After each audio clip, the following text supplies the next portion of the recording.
Chapter 139. What's wrong? Hellion Vivian didn't understand why the third prince would suddenly look at her with such a gaze. But the sensitive her still sensed danger and subconsciously wanted to withdraw her hand. Beligaju was one step ahead of her and pressed down on the paper. His red fingertips fell on the paper, and the imprint was clearly visible. Hellion Vivian saw that everything was settled and her mind relaxed. She stood up and moved her neck, saying, "I'm going to tidy up." It could be seen that Hellion Vivian was in a good mood. It was indeed like this. Basically, her biggest problem had been solved. The reason why Hellion Vivian thought of a contract marriage was because the third prince wasn't easy to deal with. If he became an ally, things would be a lot easier. The second reason was that she hadn't forgotten that this was ancient times. If the retired emperor didn't like her and casually bestowed a marriage upon her because of the third prince, even if she said no, it would be considered as defying the imperial edict. Therefore, she had to think of countermeasures in advance. Now that she had a contract, everything would be done according to the contract in the future. She and the third prince would get along very well. And with this written negotiation, no matter what happened in the future, she would be able to retreat from the imperial palace unscathed. But was it really like this? Hellion Vivian didn't know that when she went into the inner room to tidy up. The man sitting on the wooden chair reached out and took the paper. His deep eyes were cold and sharp like ice, as if it could pierce through a person's chest. Every word on this paper indicated that the other party wanted to keep a distance from him. Beligaju curved his cold thin lips. His slender fingers picked up the ink brush and heavily added a word, "Stop," under the couple's obligation. Nothing and stop. That meant that the relationship between husband and wife would never stop. Bailey Jiaju put down the ink brush and slowly folded that piece of paper. His posture was so perfect that it seemed as if all this had never happened before. The thin fog outside the window had already faded, leaving behind only a dim yellow. That was the sign of sunset. Imperial Palace, Main Hall. Emperor Murong stood by the window and pulled the black cloth off his face. He threw it aside with a gloomy expression. "We failed. He didn't die. Instead, none of the secret guards we sent out returned." "Then what should we do?" The woman who was standing at the other end of the hall suddenly raised her head, the hair clip on her head trembling. "Father, we don't have much time. The emperor's health is getting worse and worse. He has played too much. Sooner or later, he will die in the hands of a woman. Yen-er is too young, she doesn't understand anything. If the emperor left, based on how much the retired emperor doted on that vile spawn, the throne would definitely be given to Beligaju. This consort can't wait any longer." So this woman was none other than the master of the imperial harem, Empress Murong. She tightly gripped the handkerchief in her hand. Her fingers were dyed red and emitted an unprecedented poison. "He must die. Rest assured, Your Highness." Emperor Murong lowered his voice and revealed an ominous glint in his eyes. "We couldn't kill him in Armament City, but that doesn't mean we can't kill him when we return to the capital." Empress Murong pinched the handkerchief and frowned. "Didn't you say that vile spawn didn't bring anyone? How come none of the secret guards came back?" "Our people encountered young Master Han." Emperor Murong clenched his left hand. "He won't be so lucky next time." Empress Murong's eyes darkened. "Father, do you have a good idea? Do you still remember the maid who poisoned him that year?" Emperor Murong slowly curved his thin lips. The third prince treated her differently from the others. Empress Murong's eyebrows jumped. Didn't the retired emperor dispose of her on the spot? How come she's still alive? "Of course it was me who saved her." Emperor Murong's mouth slowly curved up, carrying a sinister smile. "Such a useful chess piece, of course I have to make the best use of it." Empress Murong also smiled. "Since it's like this, I can rest assured. I heard that the maid was a beauty since she was young. Beauty is like poison, these words aren't wrong at all. That vile spawn hasn't chosen a consort for so many years because of her. He's such a love-struck person, heh? I don't know what they'll be like when they meet." Emperor Murong's fingers slowly rubbed the wooden table. It's impossible for her to kill him again. After all, even if the third prince is dazed for a moment after seeing her, he's not stupid to that extent. Empress Murong's eyes were filled with poison. Then let him fight with the retired emperor for this lovely person. Fight until there's no end to it, just like what the Emperor did for me that year. Although it's a bit difficult, with her understanding of the third prince, it shouldn't be difficult. Emperor Murong put down the porcelain cup in his hand. He believed that everyone had a cinnabar mole in their heart. Obviously, the third prince's cinnabar mole was this maid who had accompanied him for countless years in the ice-cold palace. He didn't forget that no matter who it was, they couldn't get close to the third prince. However, this maid would always be treated specially. Emperor Murong curved his thin lips. Moreover, this special treatment would be even more lethal when he grew up. Anyway, Beligaju didn't have martial chi anymore. No matter how smart he was just a teenager. It was just that the retired emperor wasn't very fond of fighting far away on the west side in the Taixing Palace. How is it? The retired emperor couldn't help but stand up and ask the secret guard who hurried in from outside. Is Juer all right? The shadow respectfully kneeled on the ground and reported word for word. Don't worry, retired emperor. His Highness has already set off for the capital. There are people following him along the way. Such a thing won't happen again. That's good, that's good. The retired emperor seemed to have aged more than 10 years. He sat back in his seat and reached out to touch his forehead. Did you find out who saved Juer? The shadow looked up. Retired emperor. It said that young Master Han was also there at that time. Is it really young Master Han? The retired emperor narrowed his eyes suspiciously. Such a fierce style didn't seem like that child's style. Rather, it seemed like. The retired emperor raised his eyebrows. Go to White Academy and investigate everything that Juer has participated in recently. Then tell me the results. Yes. The shadow lowered his eyes. Wait a minute. The retired emperor's eyes deepened. That Hellion girl, what's going on? The shadow stared blankly. The retired emperor asked him like this, but he also didn't know. He didn't serve the royal family. Even if he served the royal family, he was afraid that he also couldn't guess the royal family's thoughts. The retired emperor also seemed to realize that he asked the wrong person. He waved his long sleeve. All right, you can leave. Maybe he was thinking too much. Juer was probably just too bored recently and wanted to find a toy for himself. Chapter 140. Early in the morning, in a comfortable carriage. The burning tea would seem to have burned out, making a muffled sound. A light, elegant and mellow fragrance slowly wafted out from the carved red gold incense burner, lingering for a long time. This was long yin incense, nourishing the 5 viscera, spleen and stomach. It was best for the body to smoke in the inner room. If Hellion Vivian's memory wasn't wrong, this long yin incense was her mother's favorite incense in the past. However, after Madame Su married in, she took away her incense, saying that she couldn't smell it, and that it would make her sick. As a result, the entire defense division banned this incense. The servants all knew that this was the newly married second madam giving the first madam a show of strength. However, what did that good father of hers do? He protected Madame Su in all aspects, saying that her body was weak, and couldn't compare to her mother. Madame Su's body was weak, but her mother's body wasn't weak? At that time her mother was already at the end of her life, and her chest was puffing out air. A female general of a generation galloping on the battlefield, the true head of the Hellion family, had fallen to the point where she didn't even have the qualifications to light a stick of incense. No one knew what kind of heart-wrenching situation that was.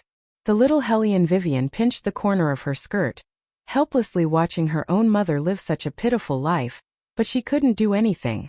The memories in the depths of her heart made Hellion Vivian tightly shut her eyes. When she opened them again, her pupils had already become clear. No matter what happened in the past, the reborn her will definitely take back all the things that originally belonged to her. Just as she was thinking, she suddenly felt that someone was looking at her. Hellion Vivian immediately restrained her baleful aura, and raised her eyes towards the opposite side. Beligaju, wearing a white mink fur robe, had a languid expression as he sat on the armchair. The ancient long robe sleeves were like blooming flowers, contrasting with his jade-like wrists. He flipped through the ancient scroll in his hand. His whole body was cold and aloof like jade. The more Hellion Vivian thought about it, the more she felt that the third prince's casual movements could be photographed in a magazine. It was a pity that such a person didn't become a star. Probably sensing Hellion Vivian's gaze, Beligaju glanced in her direction before opening a small wooden box in the carriage. His slender fingers rummaged through the contents before casually tossing a few pieces of tungsten armament to Hellion Vivian, indicating for her to play with. Hellion Vivian raised her eyebrows as she fiddled with the tungsten iron in her hand. The rumors were indeed true. Every single thing of the third prince's couldn't be measured by money alone. Even the things he used and ate were the best in the War Dragon Empire. Just by looking at this carriage, one could see a few things. A jade table, candied fruits, tea, snacks, a chessboard, a scroll. Everything was prepared. Every single item was of the highest quality and was not cheap at all. It was luxurious and not just a little bit. Hellion Vivian also didn't hold back. She gracefully pinched a piece of osmanthus cake and put it into her mouth. The cake melted in her mouth, and a rich flavor of mung beans accompanied by a lot of dried pears. The unique taste melted in her mouth, making her squint her eyes in enjoyment. Because she was in the carriage, in addition to the previous night's busyness, Hellion Vivian didn't paint her face with the black juice that would easily cause others to misunderstand her. This made her look extremely beautiful, especially when she smiled. It was dyed with the color of autumn light, lasting for a long time. Ordinary women relied on their gentle beauty to win, but she was different. Every part of her was dyed with charm and a ruffian aura. When her black phoenix eyes looked at people, there was always a faint stubbornness. It turned out that a woman could also have such an impressive appearance, especially those thin lips that were stained with water, appearing somewhat moist, imperceptibly revealing a sense of seduction. Beligaju lowered his eyes with a slight depth. Hellion Vivian was eating sweetly when she saw the third prince, who was reading a book, looking at her. Is it very delicious? It was that kind of clear and noble voice that was commanding to the bone.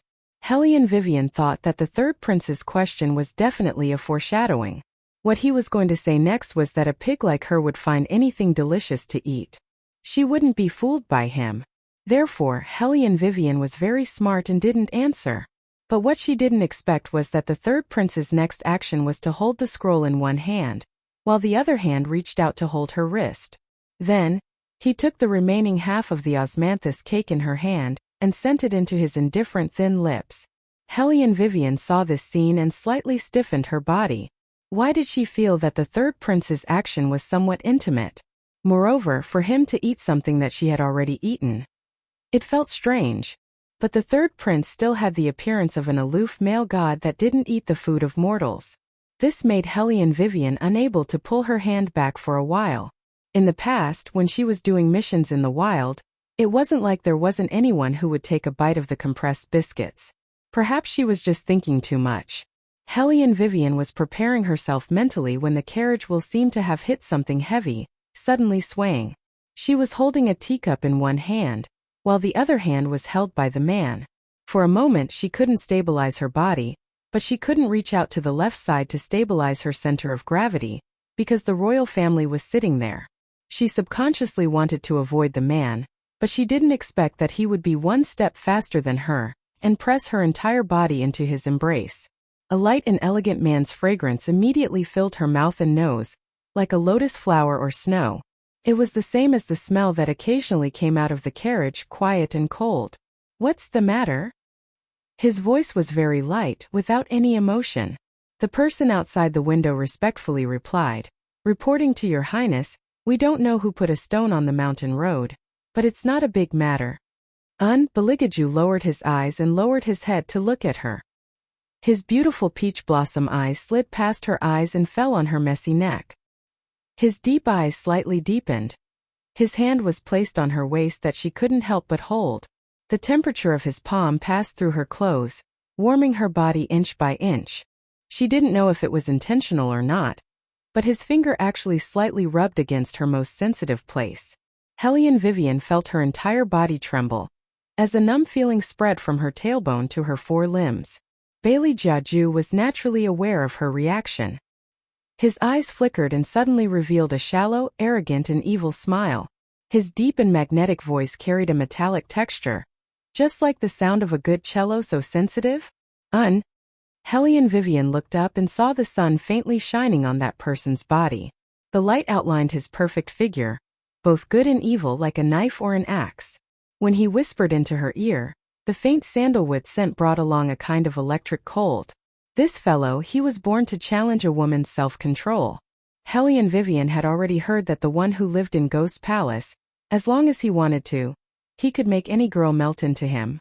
Unfortunately, she was not in the any girl category. Hellion Vivian turned around and beautifully sat up straight. She said in a light voice, "Your Highness is thinking too much. It's just that my waist is a bit itchy, but this road is too unstable. It's better for your Highness to stay away from me. Who knows what will happen in a while." Chapter 141. You're quite thoughtful. Bailey Jiaju did not stop Hellion Weiwei from leaving, as if whatever happened to her had nothing to do with him.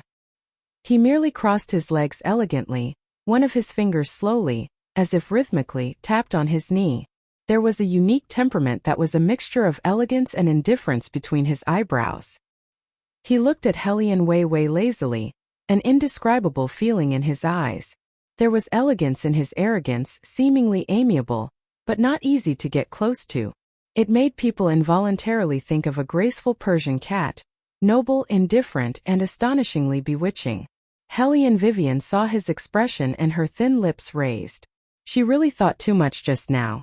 The third prince was still that unapproachable man. It was just that the two of them were more familiar with each other compared to the beginning, so he would occasionally speak venomously to her for fun. Who told her to be the only one in the carriage? But don't expect him to be gentle. The third prince was like this, treating her as a business partner. When he should be aloof, he would still be aloof. Your Highness. Shadow's voice came from outside again, mixed with the sound of the wind. We're about to enter the city. Do you want to return directly to the palace or go to White Academy? Bailey Jiaju raised his hand and unhurriedly tidied up his messy sleeves. His silver mask was as noble as the moonlight, contrasting with his perfect ice-cold side profile. His imposing manner was luxurious and graceful. Go to White Academy? I won't go back with your Highness. Hellion Vivian looked back with delicate features. In a while, your Highness can just put me down at the foot of the mountain. Before winning the martial chi competition and determining the princess consort, it was better for them to keep a distance.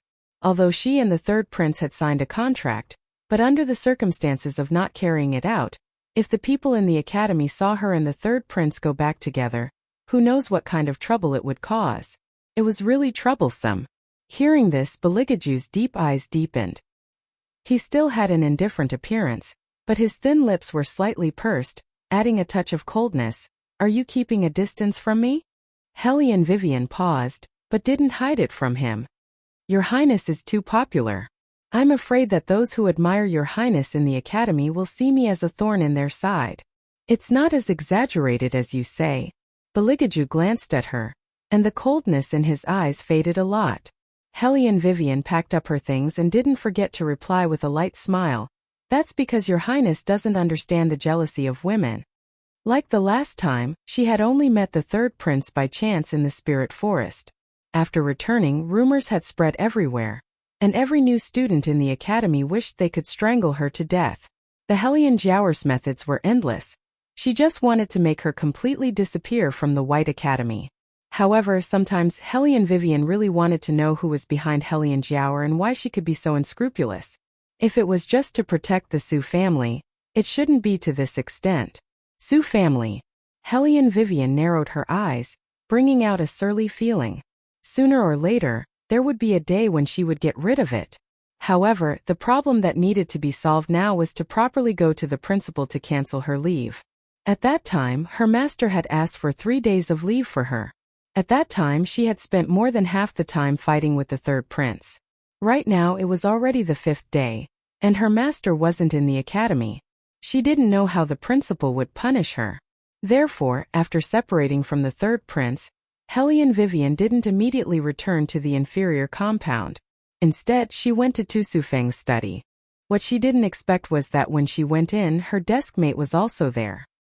He quietly stood in the deepest part of the study. He wore a pure white long robe with a slim green robe. His posture was as straight as a knife, and his face couldn't be seen clearly from afar. This made Hellion Vivian feel that his appearance was very familiar. He seemed to be saying something to the principal. Hellion Vivian didn't hear very clearly, but when she looked in this direction, that pair of long and narrow eyes were incomparably dark and silent, appearing particularly unfathomable. Since when did her deskmate become like this? Hellion Vivian wanted to look more carefully, but she saw him turn around. With one hand in his windbreaker, he looked like an aristocrat who had walked out of a manga. That pair of eyes were as elegant and bewitching as usual. The corner of his mouth hung an arc of a smile that wasn't a smile. He looked down at her in a lonely and bewitching manner. He demonically smiled at her. My great patron has finally returned. Hellion Vivian silently rubbed her aching temples. This man's words still made people think of elegant things. Why are you also here? Something came up at home, so I went back for a few days. Beligaju's voice was natural, as if this topic wasn't something important. On the contrary, little Baldy, who was eating a meat bun at the side, after hearing his words, his movements paused. His small face that was like a steamed bun stiffly wrinkled up.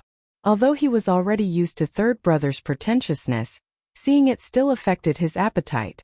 The little seventh prince began to consider whether or not he should go into seclusion and wait until third brother recovered his identity before coming out. Otherwise it would be very tiring.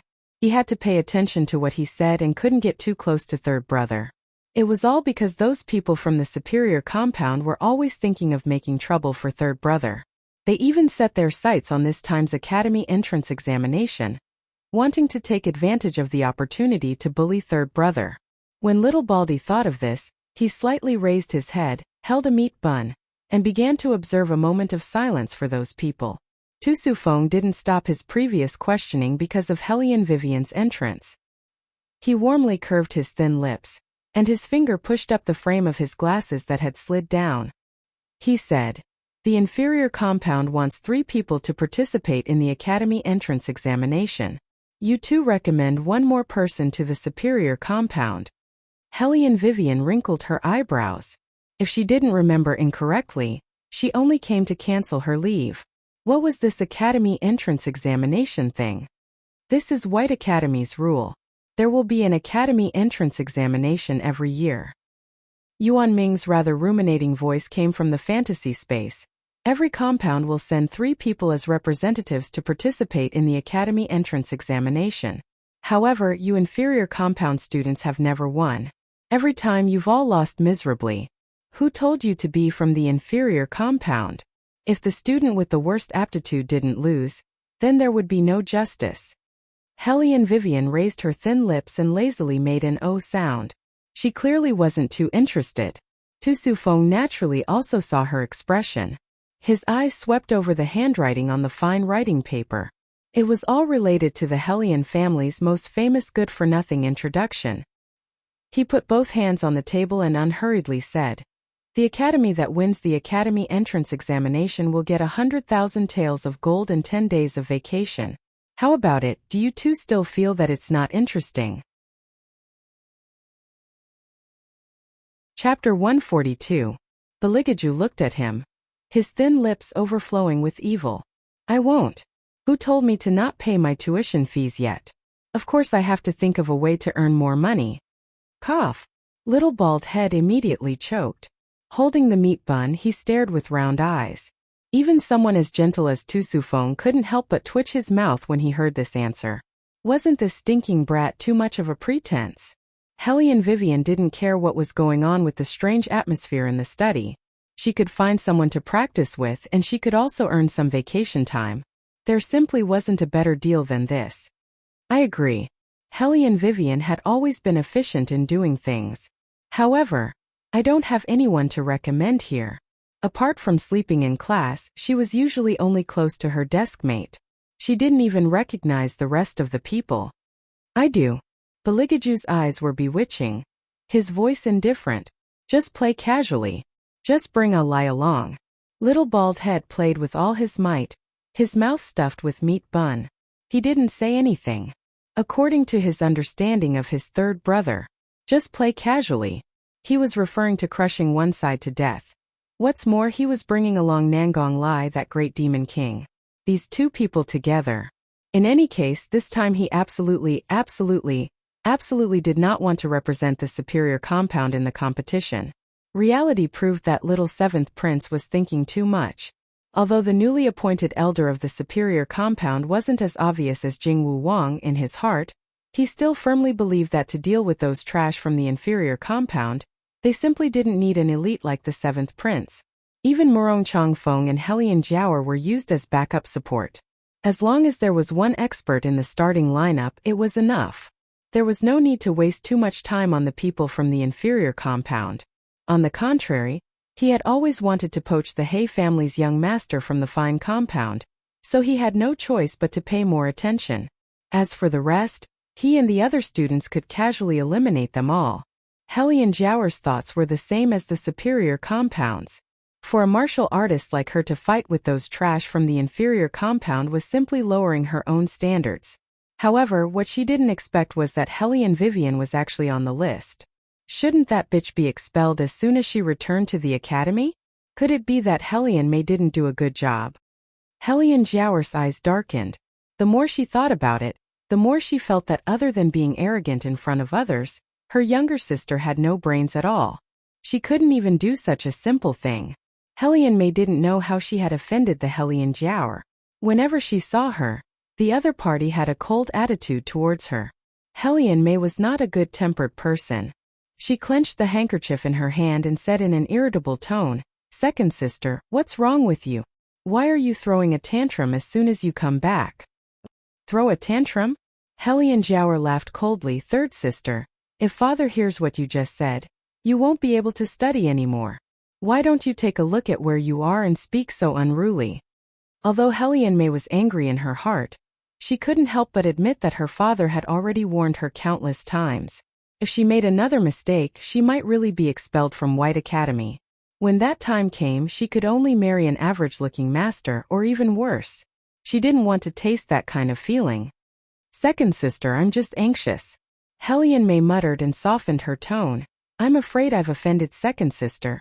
Helian Jiaoer knew her younger sister's weakness better than anyone else. She held the teacup and drank a mouthful of tea before slowly saying, "We're all sisters, what's there to offend? I'm saying this for your own good. Right now, your martial chi is average and you haven't had any big breakthroughs in a few years. That's pretty much it. If you don't pass the etiquette, how would your future husband be willing to marry you in the future?" What second sister says is right. Helian Mei agreed with her mouth, but she wasn't happy in her heart. She wasn't a child anymore and had her own concept of honor and disgrace. Every word that Helian Jiaoer said about her was practically poking at her heart. If Helian Jiaoer's attitude was a little better, then it would have been fine. That kind of mocking tone made Helian Mei unable to feel happy when she heard it, but she also knew that she couldn't afford to offend her biological sister. "It's good that you understand." Helian Jiaoer saw that she had tamed her and began to talk about proper business. "The rumors that I asked you to spread, did you spread them?" Helian Mei nodded her head. "I did everything according to what second sister said. It's also that little slut's luck is good. Grandmaster Zizun personally helped her apply for leave. He said that she didn't elope with some man, but rather went to Armament City. It seems that she's planning to take the Armament Master exam." Speaking to this point, Helian Mei coldly humped in disdain. Someone like her wants to take the Armament Master exam? She's simply looking for humiliation. It would have been fine if Helian Mei didn't mention the matter of Armament City. Once she did, the poisonous intent in Helian Jiaoer's eyes became even stronger. The handkerchief that she was clenching was also tightly clenched into a ball. Helian Mei observed Helian Jiaoer's expression. Not knowing what had happened, she was somewhat at a loss. What was going on now? Relying on good luck alone, she won't be able to go far. Helian Jiaoer took a deep breath and put down the handkerchief in her hand. Does she think that she can rely on those methods of currying favor with others to play some fancy tricks? Ridiculous. Helian Mei actually agreed with this point. "Second sister, you're right. I heard that the soldiers dispatched by the third prince have already withdrawn. It's clear that he's lost interest in that slut. The third prince has never been interested in her." Helian Jiaoer's voice was cold. It's just that he couldn't get used to her way of doing things and wanted to teach her a lesson. Now that he thinks it's troublesome, he withdrew the soldiers. However, this was also good. She didn't have to worry all day long that His Highness would really see that slut in a different light. Hellion May didn't expose Hellion Jiaoer's thoughts and only echoed, "It's still second sister who understands the third prince." However, 2 days ago, there was a rumor in the academy that a fairy had appeared in the capital. In the capital, we've all seen those big families' young ladies. How could there be such a person? We also don't know who's playing tricks. She's just an unknown village girl. Hellion Jiaoer leaned back and blew on her red fingertips. She's covered in poverty and pettiness. She's still a fairy, huh? Hellion May was stunned. "Sister, you've seen her? We met face to face." Hellion Jiaoer recalled that silhouette and felt that it was familiar. Yet she couldn't remember who that person looked like. She only disdainfully said, "It's just that his skin is a bit whiter, that's all." When Hellion May heard that it was a village girl, she didn't continue to ask and changed the topic. "I heard that second sister got a good martial arts. Let me see it." "It's not in my hands right now. Wait until before the martial chi competition. Father will negotiate with the people over there." As Hellion Jiaoer spoke, she again thought of that boss who didn't know how to appreciate favors. When the time comes to meet her, she must properly give her a show of strength. Chapter 143. There's one thing you still don't know. Hellion Jiaoer didn't beat around the bush on the topic of armaments. She was afraid that if she said too much, her envious little sister would feel uncomfortable in her heart. She simply divulged Hellion Vivian's information. Hellion Vivian obtained the qualifications to enter the inferior compounds competition. As expected, Hellion May's face stiffened. How is that possible? According to the Academy's regulations, each compound could only send 3 people to enter the competition. Even she, because of her poor performance last time, was eliminated by the Fine Compounds headmaster. How could that slut be so lucky? Hellion Jiaoer drank a mouthful of tea. This isn't anything strange. The students of the inferior compound are all at the Earth stage. Whether or not they pass the 3rd stage is another matter. She's also in the inferior compound. If it was another compound, she might even be at the end of the line. Hellion May thought about it and also thought so. She turned her eyes and said, "I heard that these 3 people each represent different subjects. I don't know which subject that slut will choose. No matter which subject she chooses, she won't pass. I reckon that she won't even have to fight with your fine compound before the inferior compound is eliminated." Hellion Jiaoer wasn't worried at all. She put down the teacup in her hand and laughed disdainfully. What's more, even if that slut wins, the other 2 people in her group won't necessarily pass. The competition rules are 3 rounds, 2 wins out of 3. Hellion May also laughed. Second sister is right. The trash in the inferior compound won't be able to make any waves. It's actually a pity for that young master. Speaking to this point, a devilish smile appeared in front of Hellion May's eyes. Her eyes drooped and her face heated up, dyed with a crimson red. Hellion Jiaoer wrinkled her eyebrows. That young master? He majored in divination from the inferior compound. The more Hellion May spoke, the more bashful her expression became. He's different from those trash. Aside from being born in poverty, he's not inferior to anyone else. During the test, he even got 1st place. Hellion Jiaoer didn't believe it. How could such a person be in the inferior compound? Moreover, divination was not a subject that anyone could learn. Unless one was extremely talented, no one would choose to learn divination. It's probably because his family doesn't have any power. Hellion May sighed. Speaking of this, she felt vexed. Young Master Lai was good at everything except for this. She had ordered people to inquire about him, but they could not find anything. It could be seen that this place was too remote, and he did not have any reputation here at all. Perhaps he was the son of a concubine of some county magistrate. He wanted to be successful, so he put in a lot of effort to enter the White Academy. He was just like that young master who often stayed together with that slut Hellion Vivian. It really made her feel like she had no appetite for food, but it was a pity to throw him away. In the end, Hellion Jiaoer understood this younger sister of hers. She fretfully reminded her, "Forget about those who don't have power. Father won't let you marry over there." "I know."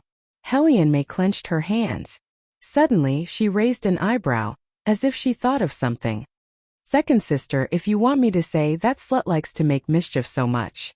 It would be better to let father directly let her marry someone who can let her live in peace. Wouldn't that be better? Helian Jiaoer coldly snorted. Do you think father doesn't want to? But don't forget, the blood flowing in her body is the true Helian blood.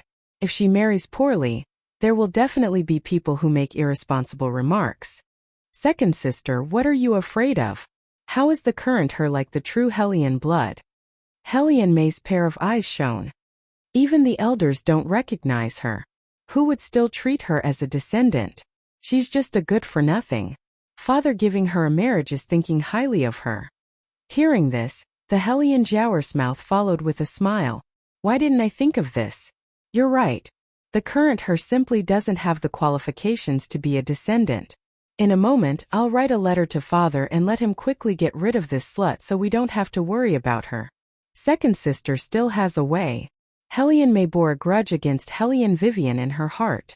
If it weren't for that slut, she wouldn't have fallen to this state. No matter what she did, she had to look at other people's faces. It was completely different from when she was in the Defense Division's residence. Even when she married, it wasn't her who chose others, it was others who chose her. She must let that slut have a taste of what it was like to not have a choice. It would be best if father arranged for her to marry an old man, and let her marry him as a concubine. After Helian Mei and Helian Jiaoer finished chatting, her entire body felt much more comfortable. Even those students from the inferior compound who were usually unpleasant to the eye didn't seem so shabby today. When they met at the commerce courtyard, she even chatted with those people for a while. Those who came from the border cities were petty. Their intentions to curry favor with her were very obvious, and they didn't even know how to conceal it. At the same time that Helian Mei disdained them, she also enjoyed this kind of feeling. As she walked, she waved the fan in her hand. I heard that the contestants from your courtyard have come out. Who are they? The young girls who were chatting and laughing in front immediately quieted down. Following that, they curled their thin lips. There's only one girl, Helian Vivian. I don't know why the principal chose that trash. In terms of martial ability, she's not even as strong as little sister Hongya. Little sister Hongya, why don't you say something? The one who was called little sister Hongya lazily raised her head. Her sleepy eyes were blurry, but compared to the other young girls, she had a bit more heroism. What's there to say? Since the principal chose her, then it proves that she's better than me. But with your ability, you obviously can enter the fine compound. If it wasn't for young Master He not wanting to be in the same courtyard as you would also. The young girl spoke until here and suddenly realized that she said something wrong. She quickly covered her mouth and laughed awkwardly. Little sister Hongya, I didn't mean it that way. Nalan Hongya glanced at her and stretched her waist. It doesn't matter. In any case, what you said is the truth. I'll leave first. In a while, there'll be self-study for martial arts. You guys can continue chatting. Why is she so unsociable? Helian Mei looked at the young girl's departing figure and shook her head. She didn't say anything else. After all, Nalan Hongya's identity was there. Not only was she from a prestigious family, she was also friends with the He family since childhood. However, what did you guys just say? That bitch, no, I mean my big sister, she chose martial arts? The young girls grunted in agreement. Today, during the armaments class, she was still asleep. The teacher woke her up, but she said she didn't know anything and made her stand outside for the entire class. This kind of person actually chose armaments. Do you think that our inferior compound hasn't lost enough face? After hearing what was said, Helian Mei wrinkled her eyebrows. After the last time when she and Helian Vivian had a duel, she thought that bitch would choose martial chi. She didn't expect that she would actually choose martial arts. Did she know how to assemble and disassemble martial arts? I heard that after those two young masters finished choosing, there was only martial arts left. That's why the principal arranged for that trash to choose martial arts. In any case, she'll lose no matter what she competes in. Chapter 144. The other contestants are those two young masters? Helian Mei's finger that was fanning the fan paused. Didn't they say that they don't know anything? The girls looked at each other and were somewhat embarrassed. Even if they don't know anything, they are still better than the other people in our courtyard. Hellion may just said, "Oh," and didn't continue to ask this question. It seems that what her second sister said was right. The reason why Hellion Vivian, that bitch, was chosen was entirely because the students in the inferior compound were simply not presentable. However, she had long heard of one thing. When they first entered the courtyard, those young masters from the superior compound couldn't stand those two people from the inferior compound. She didn't know how they would deal with them during the competition. In the sacrificial temple, the elders were arguing one after another because of a prophecy. Nangong Lai, who was sitting in the middle, lazily propped up his chin. He was as sloppy as he could be. Young Master Lai. The page boy walked to his side, bent down and whispered in his ear. "There is news from His Highness. He wants you to stay in the academy for the next few days to participate in the academy's test." Nangong Lai's eyes lit up. "Test? His Highness said that you haven't earned enough tuition fees." After the page boy conveyed this sentence, a few black lines appeared on his forehead. He really didn't know what these two masters were playing at. Nangong Lai laughed evilly. "A Jew is addicted to pretending. His Highness also said that someone from the superior compound recently wants to talk to you alone." When the page boy said the last sentence, Nangong Lai couldn't wait to stand up. His thin lips raised into a charming arc. "Go get ready. We will go up the mountain immediately." He wanted to see which reckless people would bump into the muzzle of the gun. It's been a long time since he saw a Jew unilaterally beat up others. Speaking of which, since that fire he really did behave a lot. It made people forget that once His Highness made a move, he would directly dismember people's bones. In the evening, in a corner of the commerce courtyard, the little one looked at the shadow in front of him taking a step, and he himself took a step forward shakily. Beligaju stopped and turned to look at him. His voice was neither cold nor light, without the slightest fluctuation. "Go back. Third brother, when will you regain your identity?" The little one's fierce little face was rounder than usual. He looked at Beligaju full of expectation. "It's so boring to be alone at the superior compound." Bailey Jiaju twirled his sleeves. His handsome side profile seemed to be plated with a layer of light under the illumination of the sun. He was so indifferent that it made it difficult for people to approach him. "We have already discussed this issue. I will not go there for the time being." "Then how about I transfer to your inferior compound?" If he wasn't worried about being seen by others, he would have hugged third brother's thigh and rolled around on the ground. Third brother, who was afraid of getting dirty, was most susceptible to this move of his. Beligaju glanced at him and reached out to rub his brother's head. He still said coldly, "No." The seventh prince's mouth twitched, and his small hands dropped down. No one could tell that this was the little Baldy, who dominated the academy when he was holding a stick. Don't look at his young age. He entered White Academy earlier than anyone else. Basically, no one dared to provoke this little king of hell. Everyone felt that this was not a child at all. Putting aside his identity, he was simply a brave and resourceful little tiger. If anyone treated him as a child, they would definitely be bitten into pieces by him in the end. Some people were puzzled. When the seventh prince was young, how did the retired emperor teach him? How did he teach him to be like this? Looking at the third prince, although it made people feel cold from the bottom of their hearts, at least he wasn't that bloodthirsty. But they were all wrong. No one knew that the person who took care of the little Baldy when he was young was not the retired emperor, but Beligaju. It could be said that the seventh prince became like this because his brother told him one sentence when he was young: "Go fight. If you can't handle it, I'll help you fight." Apart from eating, the little Baldy only remembered one thing. He had his brother behind him to support him. Therefore, it was understandable that the seventh prince was raised to be a little tiger. Then. The little Baldy was injured. He took out a meat bun and comforted himself. "I'll wait for third brother at the superior compound." Bailey Jiaju caressed the little one's head again and instructed in a low voice, "Shadow, your subordinate is here." Shadow knelt on the ground with one knee. When he appeared, there was no sound. Beligaju's eyes were indifferent. In the future, follow the seventh prince. Whatever he wants to eat, go get it for him. The seventh prince seems to be banned from eating meat. Shadow changed his words to remind his master about White Academy's rules. Beligaju raised his eyebrows. And then? Shadow thought.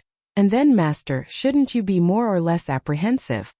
Beligaju continued speaking, his voice without any ripples. He's not here to be a monk. Let him eat. Shadow lowered his eyes. Yes. Sigh, rules and whatnot in his highness' eyes were nothing. Little seventh prince was actually very happy.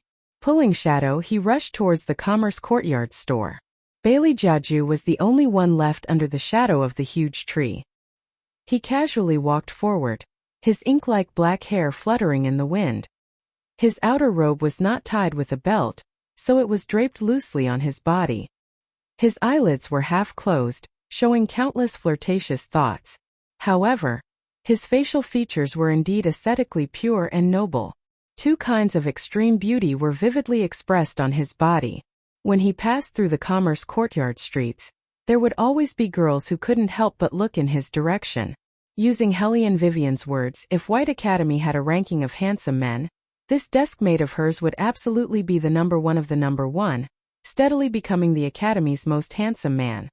Young master, look. The servant standing next to Yuan Lingxian stepped aside in Beligaju's direction. Yuan Lingxian didn't care at all as he coldly humphed. The other aristocratic young masters actually curved their lips into a smile. I heard that he's in the inferior compound's list of competitors this time. He's only a clown from the inferior compound. No matter how decent he looks, he still can't compare to Yuan Gu. That's right, how can he compare to Yuan Gu? But this brat is too arrogant. Don't tell me he doesn't know this is our territory. Yuan Gu, should we go teach that brat a lesson? Someone looked towards Yuan Lingxian's direction. Yuan Lingxian raised his eyebrows but didn't say anything. However, one could see that his expression was somewhat displeased. Another person pulled the person who spoke back. Your brain is muddled. Do we need Yuan Gu to personally deal with that kind of person? In a moment, we'll find a place where there's no one and tidy up that brat. Right, look at me, I'm really muddled. That person slapped his forehead, his eyes shining. We're going now. Chapter 145. Let's go. There were 3 or 4 young masters scattered around. They weren't from the superior compound, but their families were related to the Yuan family. As younger brothers, they naturally knew who was displeasing to Yuan Lingxian's eyes. If it were them, they also wouldn't be happy. They didn't have anything, they only had a face. What were they so arrogant for? Young master, is it okay for them to do this? The little servant watched the several figures disappear into the distance. Yuan Lingxian put down the armament he was fiddling with, his tone indifferent. What can happen? It's just a group of inferior students fighting. In 2 days, I'll be representing the superior compound in the competition. It's not convenient for me to make a move. It's better to let them settle it. Yes. The little servant lowered his head, thinking that this time, that person would definitely be beaten into a pulp. Daring to choose the same subject as their young master, he can only blame himself for overestimating himself. At the mouth of the long alley, an exaggeratedly dressed rich young master extended his hand to block Beligaju's path, the corners of his mouth carrying a unique smile. Inferior compound, we want to have a good chat with you. Beligaju stood tall and straight, wearing purple clothes and black hair. He didn't even lift his eyelids, one hand in the pocket of his windbreaker. His eyes were cold and detached, as if the people in front of him didn't exist. It was precisely this attitude of his that made people even angrier. The anger in those people's eyes burned even brighter. They divided into 4 directions, north, south, east, and west, pressing closer little by little, trapping Beligaju in the long alley. You're quite arrogant. Do you know who's in charge here? One of them was about to wave his fist at him as he spoke. However, Bailey Jiaju suddenly laughed. He blocked that person's attack with one hand and adjusted that person's collar with the other hand. Then, he suddenly used all his strength to pull that person up. That gaze of his was like a layer of ice. Without waiting for that person to react, only a creak was heard. Pain engulfed that person's entire body like a huge wave. A sharp cry resounded through the long alley. What are you guys still standing around for? Hurry up and go. The other 3 young masters stared blankly for a moment before reacting. Then they all rushed towards Beligaju. In the end, they all knelt on the ground in the same posture. This man. He dislocated their joints. No one dared to say another provocative word. Cold sweat broke out on their foreheads due to the pain. They didn't know if the other party was doing it on purpose. He could have knocked them out, but he wanted them to be conscious and feel the pain. They watched as the man walked towards them step by step. Their scalps went numb, but they couldn't resist at all. Why would a student from the inferior compound have such terrifying strength? Didn't you want to talk to me? Bailey Jiaju leisurely wiped his left hand that he had just touched. He slightly curved his thin lips and said, "We can talk now." The four bruised men wanted to cry but had no tears. They didn't want to talk anymore. They just wanted to go home. "None of you are speaking." Baligaju's voice was indifferent, as if the person who had just attacked was not him. "That's a pity." As he spoke, Baligaju raised his left leg and was about to kick one of them. Suddenly, a clear voice sounded. "Where was he when you saw him?" "It was her?" Baligaju's eyes flashed and he retracted his leg. Then, he grabbed one of the men's hands and punched his own face. That man was stunned. What kind of situation was this? However, his confusion only lasted for a second because in the next second, a figure swept over and kicked him in the face. Without giving him the slightest chance to speak, that woman grabbed his collar and gave him 2 punches in a row. She even twisted his wrist and sneered. "Is his face something you can hit as you please? Woo-woo. How could he dare to hit his own face?"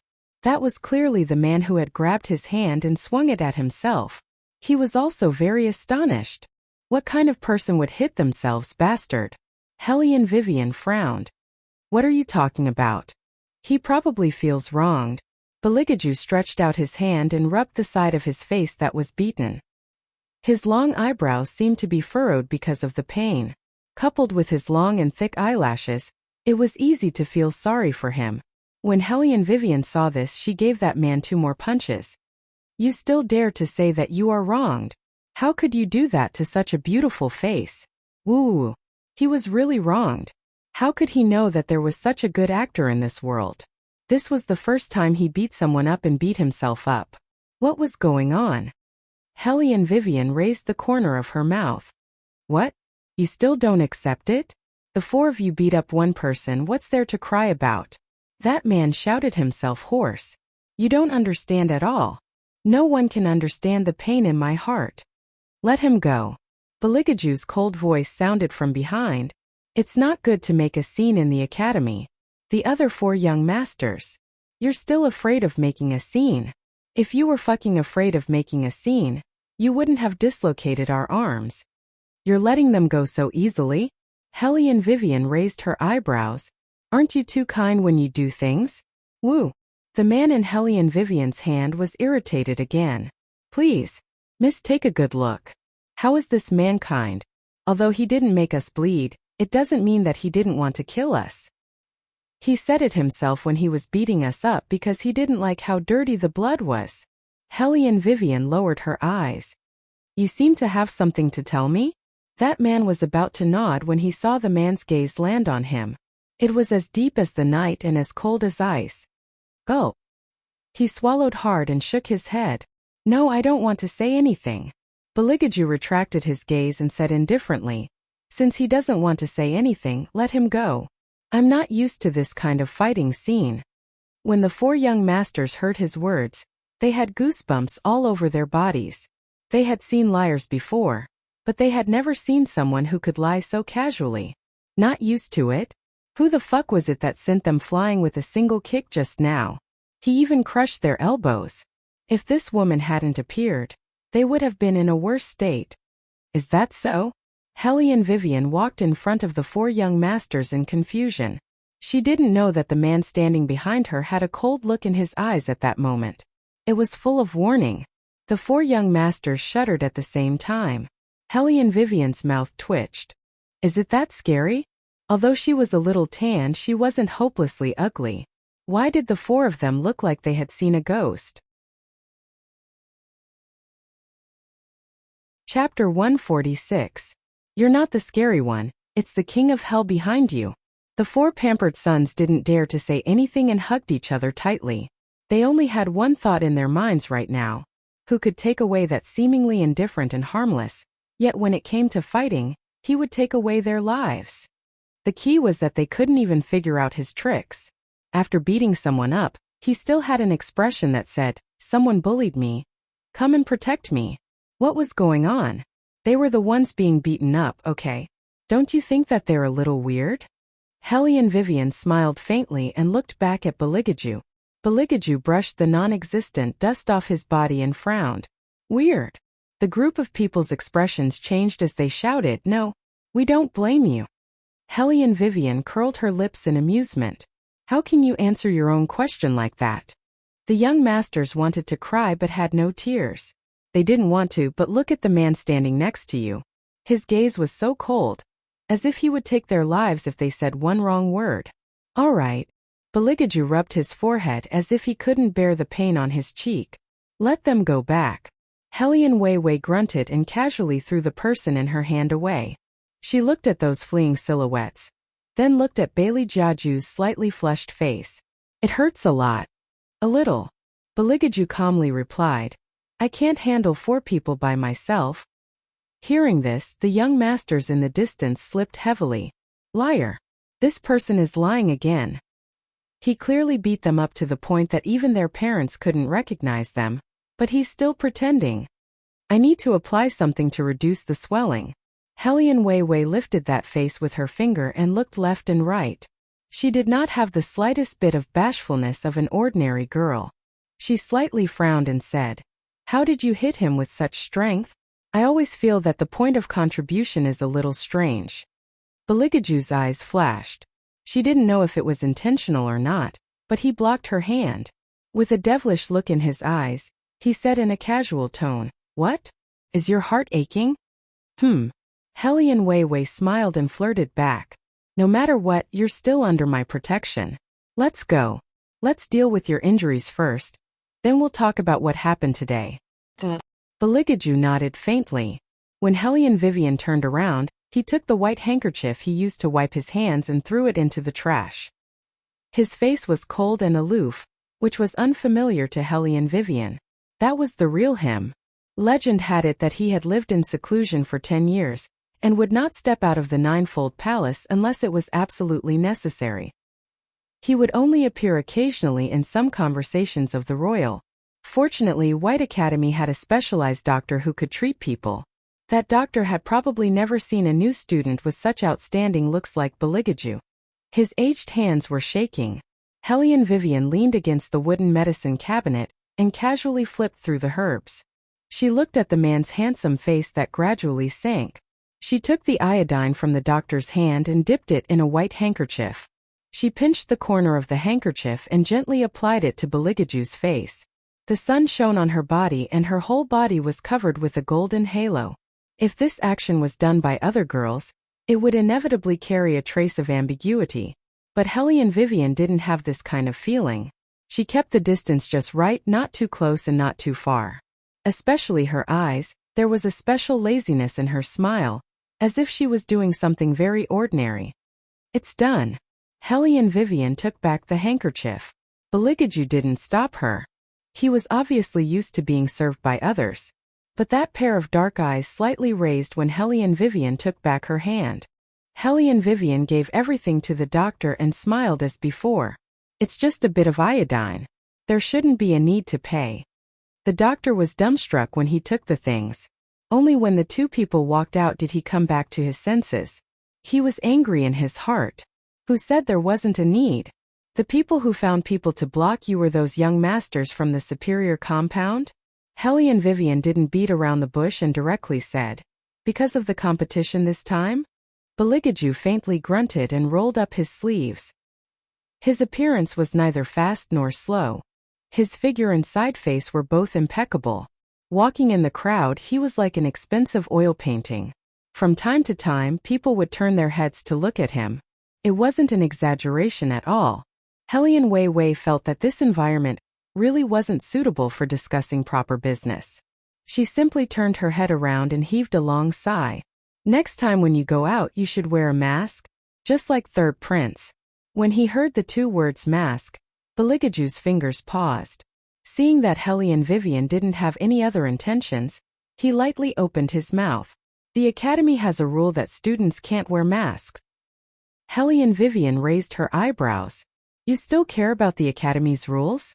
She didn't know who it was that gave her a show of strength in front of the teacher on the first day. Baligaju smiled. Of course. The principal said to let us wait for the third contestant. Hellion Vivian curved her lips. You seem to have a good relationship with the third contestant. Why don't you use the little servant by your side to urge him? I've already urged him. Baligaju raised his eyes and swept a glance at the corridor of the inferior compound not far away. He's here. Hellion Vivian followed his gaze and saw a devilishly charming man surrounded by 3 or 4 young ladies of aristocratic families. He was talking and laughing with them without the slightest feeling of disharmony. He seemed to be able to take care of every single girl, not even the slightest bit of red powder in the midst of 10,000 flowers. Noticing their gazes, Nangong Lai faced the 2 young ladies on his left and right and smiled. He was extremely graceful. My friend is here. Can I trouble you to make way for him? Although the young ladies were somewhat embarrassed, they didn't resist his tone. They glanced at him with hidden bitterness and left with their servant girls. When they passed by Hellion Vivian, their expressions were as arrogant as a peacock spreading its tail. As usual, Hellion Vivian ignored them and lazily found a place to sit down. However, Nangong Lai looked at the 2 people who appeared together. His pair of long and narrow eyes were filled with an unprecedented playfulness. I heard that someone went to save the hero with a beauty? Hellion Vivian smiled. You're really well informed. Nangong Lai put his arm on Baligaju's shoulder with an evil smile. This hero, how does it feel to be saved by a beauty? Did those people just tell you? Baligaju leisurely glanced at him. That gaze was extremely cold. Nangong Lai's scalp went numb and he subconsciously nodded.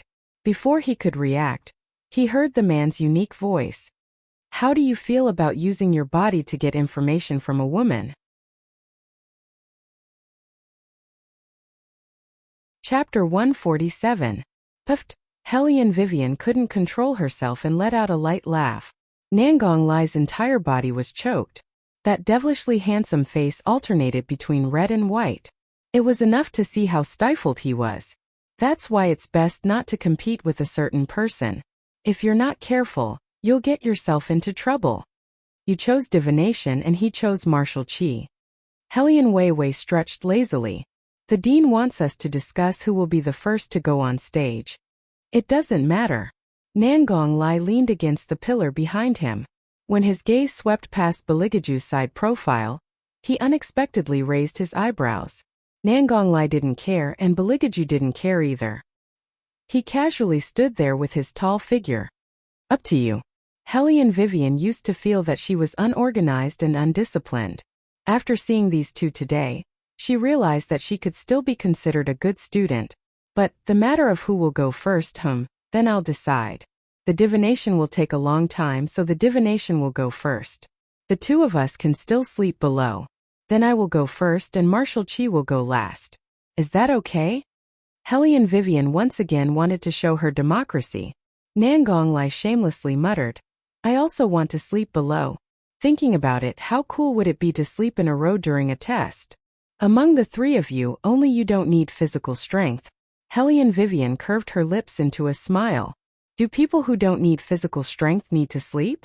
Nangong Lai still didn't answer. Baligaju spoke from the other side. He doesn't need it. Continue. Nangong Lai. Who said he didn't need it? His divination was the most taxing on his brain. You can sleep during the divination. Hellion Vivian was originally joking. Unexpectedly, Nangong Lai's eyes lit up. That's a good idea. Shadow, who had been listening from the side from beginning to end, had a conflicted expression.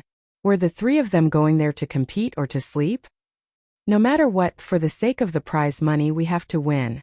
Hellion Vivian smiled gently, bringing out the warmth of a spring breeze. Aning was speechless. This time he finally realized that money could make the world go round. White Academy's purpose for organizing this competition wasn't the prize money. Right? Hellion Vivian added with a smile. And a wonderful holiday. Shadow. What happened to fighting for the reputation of the compound? I've heard that according to White Academy's practice over the years, All the participants from each courtyard have to practice in advance. Should we practice as well? Hellion Vivian paused for a moment before saying, practice together? Nangong Lai shook his head. He looked up at the sky and sighed. I'm too seductive when I'm divining. I'm afraid that you won't be able to hold on and will fall in love with this young master. The corners of Hellion Vivian's mouth twitched. Beligaju's thin lips curved upwards. No need. 2 words. The answer he received was the same as Hellion Vivian's heart. I also feel that there's no need to practice together. Hellion Vivian stretched her body and curved her lips into a smile. If they were together, she would instead have some misgivings. As a matter of fact, the other 2 men were also the same. However, compared to Wei Wei, they didn't want to reveal any clues related to their own identities when they were practicing. When the time comes, we'll first compete with the good compound. Hellion Vivian handed over the roll of paper that the dean gave her to them. This is the good compound's list of competitors. Best of 3 wins. In other words, if the first 2 wins, the third person won't need to go on stage. Nangong Lai heard what was said and leaned over the stone table. His face was full of regret. If I had known earlier, I would have insisted on being the third person.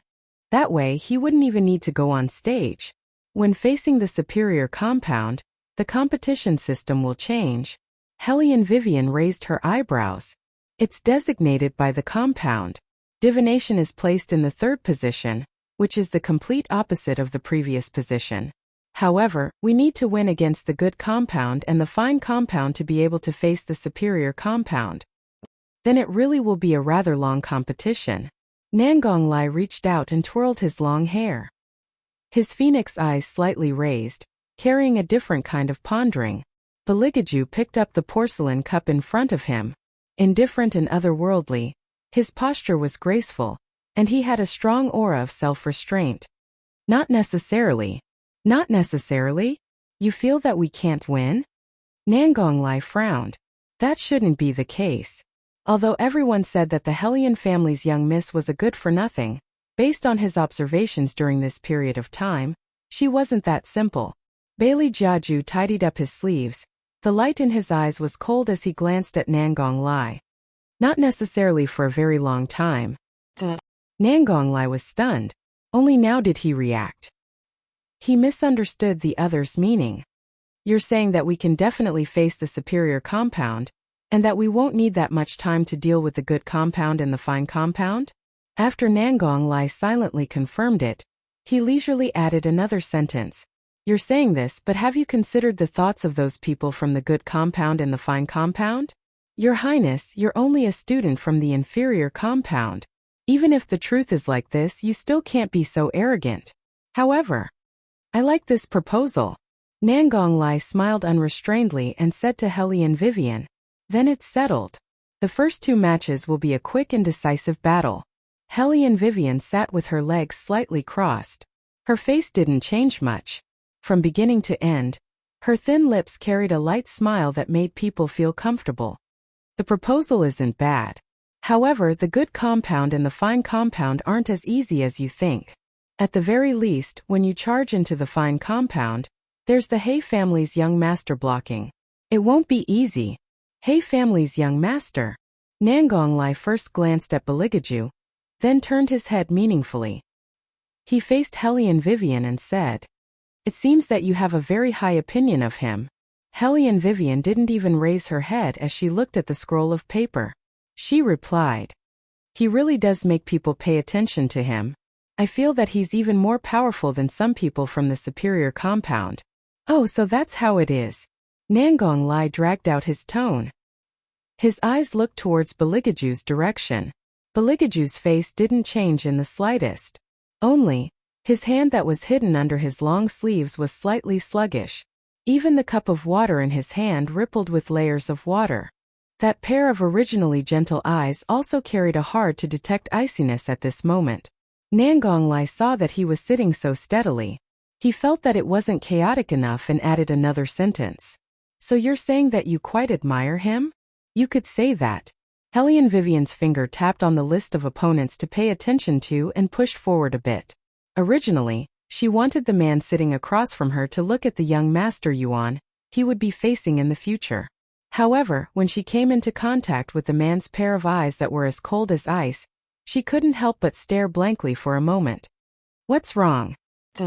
Beligaju released the teacup in his hand. He smiled lazily and wickedly. The corners of his mouth were raised, but there wasn't the slightest bit of warmth in his eyes. "Nothing. Your face hurts again." Hellion Vivian could only think of this point. Her smile also faded. "Don't worry. During the finals, we'll let those young masters from the superior compound have a good taste of what it's like to have their faces slapped." Chapter 148. You've been injured by someone? Nangonglai seemed to have heard some strange news of the world. His entire person stood up and looked at Beligaju with a thick sense of disbelief. When had the Ghost Palace's third prince ever been beaten? Even if he lost his martial chi, no one dared to chirp in front of him. Not because of anything else, but because this person's methods were too ruthless. So ruthless that even those people from the 4 great clans didn't dare to act blindly without thinking. Moreover, he still held grudges. He didn't like to deal with people at the moment, but he would slowly make up for it later. Those shadow guards who tried to assassinate him were an example. Don't look at how unhurried he was in Armament City. After he came back, he went to the palace once. Just that one trip made everyone from the 4 great clans and 8 great sects panic. He didn't say who sent those shadow guards.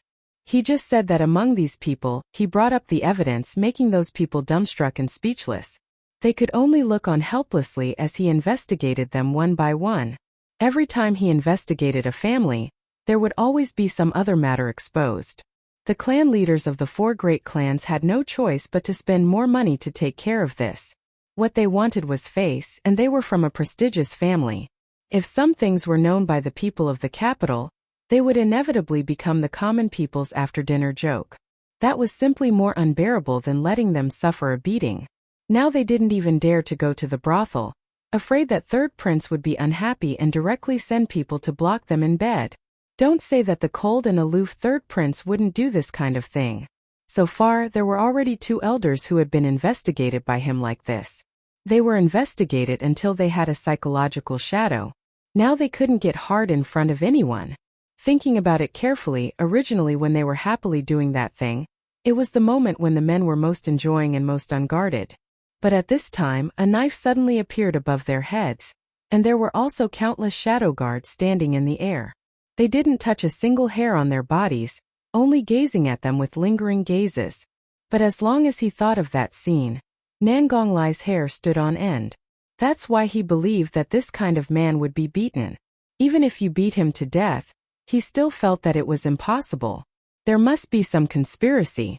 Based on his understanding of Aju, the other party must have some conspiracy. Nangonglai looked at his good friend's calm appearance and was about to speak. He was interrupted by Beligaju's voice. "There were 4 of them against me. Is it strange that I was injured?" Nangonglai originally wanted to say that it was too strange, but after seeing his gaze, his Adam's apple couldn't help but move. He forcibly changed his tone. "It's not strange, fuck. What the hell is going on?" Back in the day, this man used a stick to beat back more than 100 big men.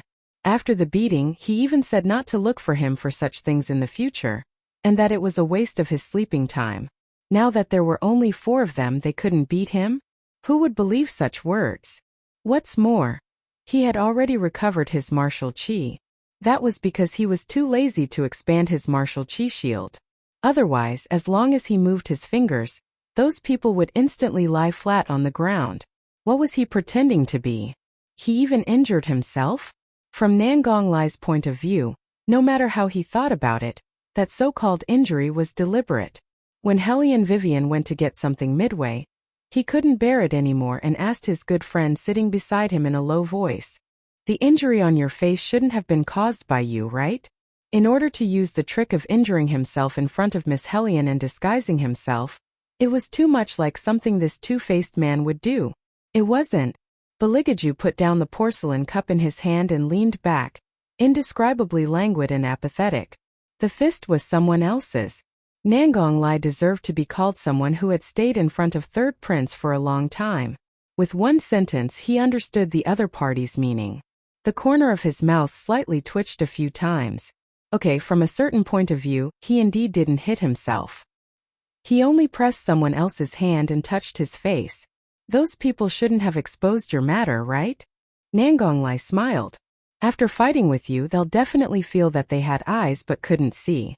However, relatively speaking, your disguise also can't be concealed for much longer. When the time comes, you'll also have to go to the superior compound.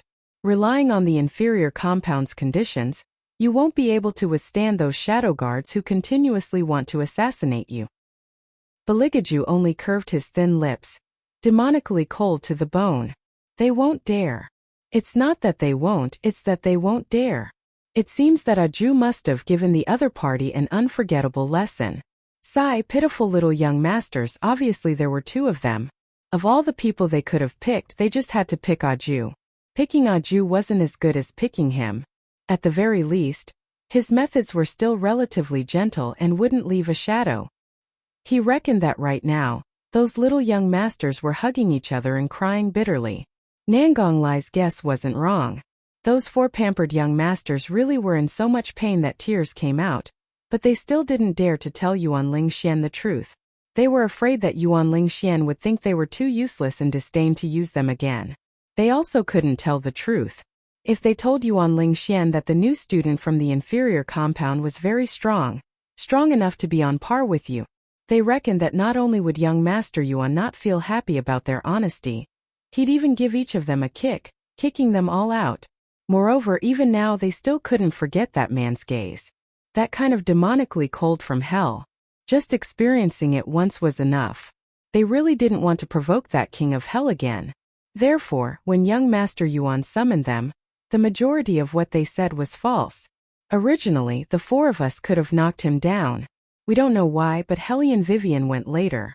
We were afraid that if the matter got out of hand and the dean found out, it wouldn't have a good effect on young Master Yuan, so we hastily wrapped things up and returned. Yuan Lingxian coldly swept his eyes over the injuries on their faces. These were all done by him alone? Yes. The four of them looked at each other. Some were done by Hellion Vivian. Yuan Lingxian wrinkled his thick eyebrows. That debauchee's recent actions are actually a bit unexpected. However, based on her strength, only you people from the good compound will lose. Young Master Yuan is right. When the four of them hung their heads, the muscles on their arms began to ache dully. Aside from being afraid of that man, there was also resentment hidden in their hearts. Young Master Yuan, you must make them suffer a bit during the competition. They even dared to move against us. They clearly don't put young Master Yuan in their eyes. Yuan Lingxian wasn't the type of person who'd only rely on a few words to fan the flames of trouble to make his anger soar to the heavens. However, he himself found the people from the inferior compound unpleasing to the eye. Even his face carried ridicule and disdain. If they want to fight with this young master, they'll have to be able to face off against the people from the superior compound. Speaking up to here, he turned his head and sneered. They're only a few clowns. Do you think they have that ability? Chapter 149. In the past, after Yuan Lingxian said this kind of thing, he would always hear a wave of seconding or praising. But today those four were exceptionally silent. This made Yuan Lingxian couldn't help but look at them strangely. What, do you think this young master said something wrong? Those four people stared blankly at first, then shook their heads with all their might, squeezing out a stiff smile. No, how could what young Master Yuan said be wrong? Okay, if there's nothing else you can go back. Yuan Lingxian saw that these four people didn't even have their usual quick-wittedness, and immediately felt that there was no meaning. The little manservant standing by his side also knew how to look at things. Once he heard his master say this, he hurriedly led them out. When he returned, he had a smile on his face. Young master, this little one has inquired. The good compound has a strong man. Although his martial chi isn't good, he's very hard to deal with. With him there, he'll definitely be able to teach that arrogant brat a lesson. Tell that strong man to hit his face. If he does well, this young master will naturally give him some benefits. Yuan Lingxian was originally a proud and arrogant person, and was also a well-known figure in his family. Even in the capital, there weren't many people who dared to provoke him. Murong Changfeng and Heizei were fine. After all, no matter whether it was strength or family background, they were all people who were on par with him. It was this poor brat who popped out of nowhere who stole the limelight as soon as he entered the compound. Of course, Yuan Lingxian wasn't like that Zhang family's young master who didn't have a brain at all. When he saw this kind of person, his first reaction wasn't to teach him a lesson, but to use him for himself. He hated that he, the grand young master of the Yuan family, was actually disregarded by a poor brat. He only threw him one sentence. Not interested. How could Yuan Lingxian swallow this anger? As Yuan Lingxian's personal manservant, he naturally knew about this matter, and also understood his master's thoughts. His voice became even more respectful. Young master, rest assured. Everything will be handled by this little one. Those 3 people are all top-notch trash. If they're not sleeping in class, they're taking long-term leave. If it wasn't for the inferior compound not being able to select people, the principal probably wouldn't have sent them to compete. This kind of combination won't even win one of the 3 matches, let alone the superior compound. Achoo! Hellion Vivian, who was helping Huan Mingxiang sweep the floor in a corner of the commerce courtyard, sneezed heavily. She looked at the old man who was leisurely drinking tea behind her and raised her eyebrows. Elder Huan, I've already helped you with your work. The salary the academy gave you, shouldn't you give it all to me? Cough. Originally, Huan Mingxiang, who had been humming a little tune to steal half a day of leisure, didn't drink a mouthful of hot tea. He almost choked himself. Where would this old man have any employment fee? Hellion Weiwei propped the broom on the ground and laid on it lazily. She propped up her chin with her fingers and looked at him with amusement. A dignified elder of 3 generations sweeping the floor here. And you don't get paid? Who would believe that? Little girl, you haven't dealt with that brat Tusu before. Don't be fooled by his appearance. He's got a lot of black water in his heart. Huan Mingxiang angrily put down the teacup in his hand. If you ask this old man, that nephew of his learned from him. Hellion Vivian raised her eyebrows. Nephew?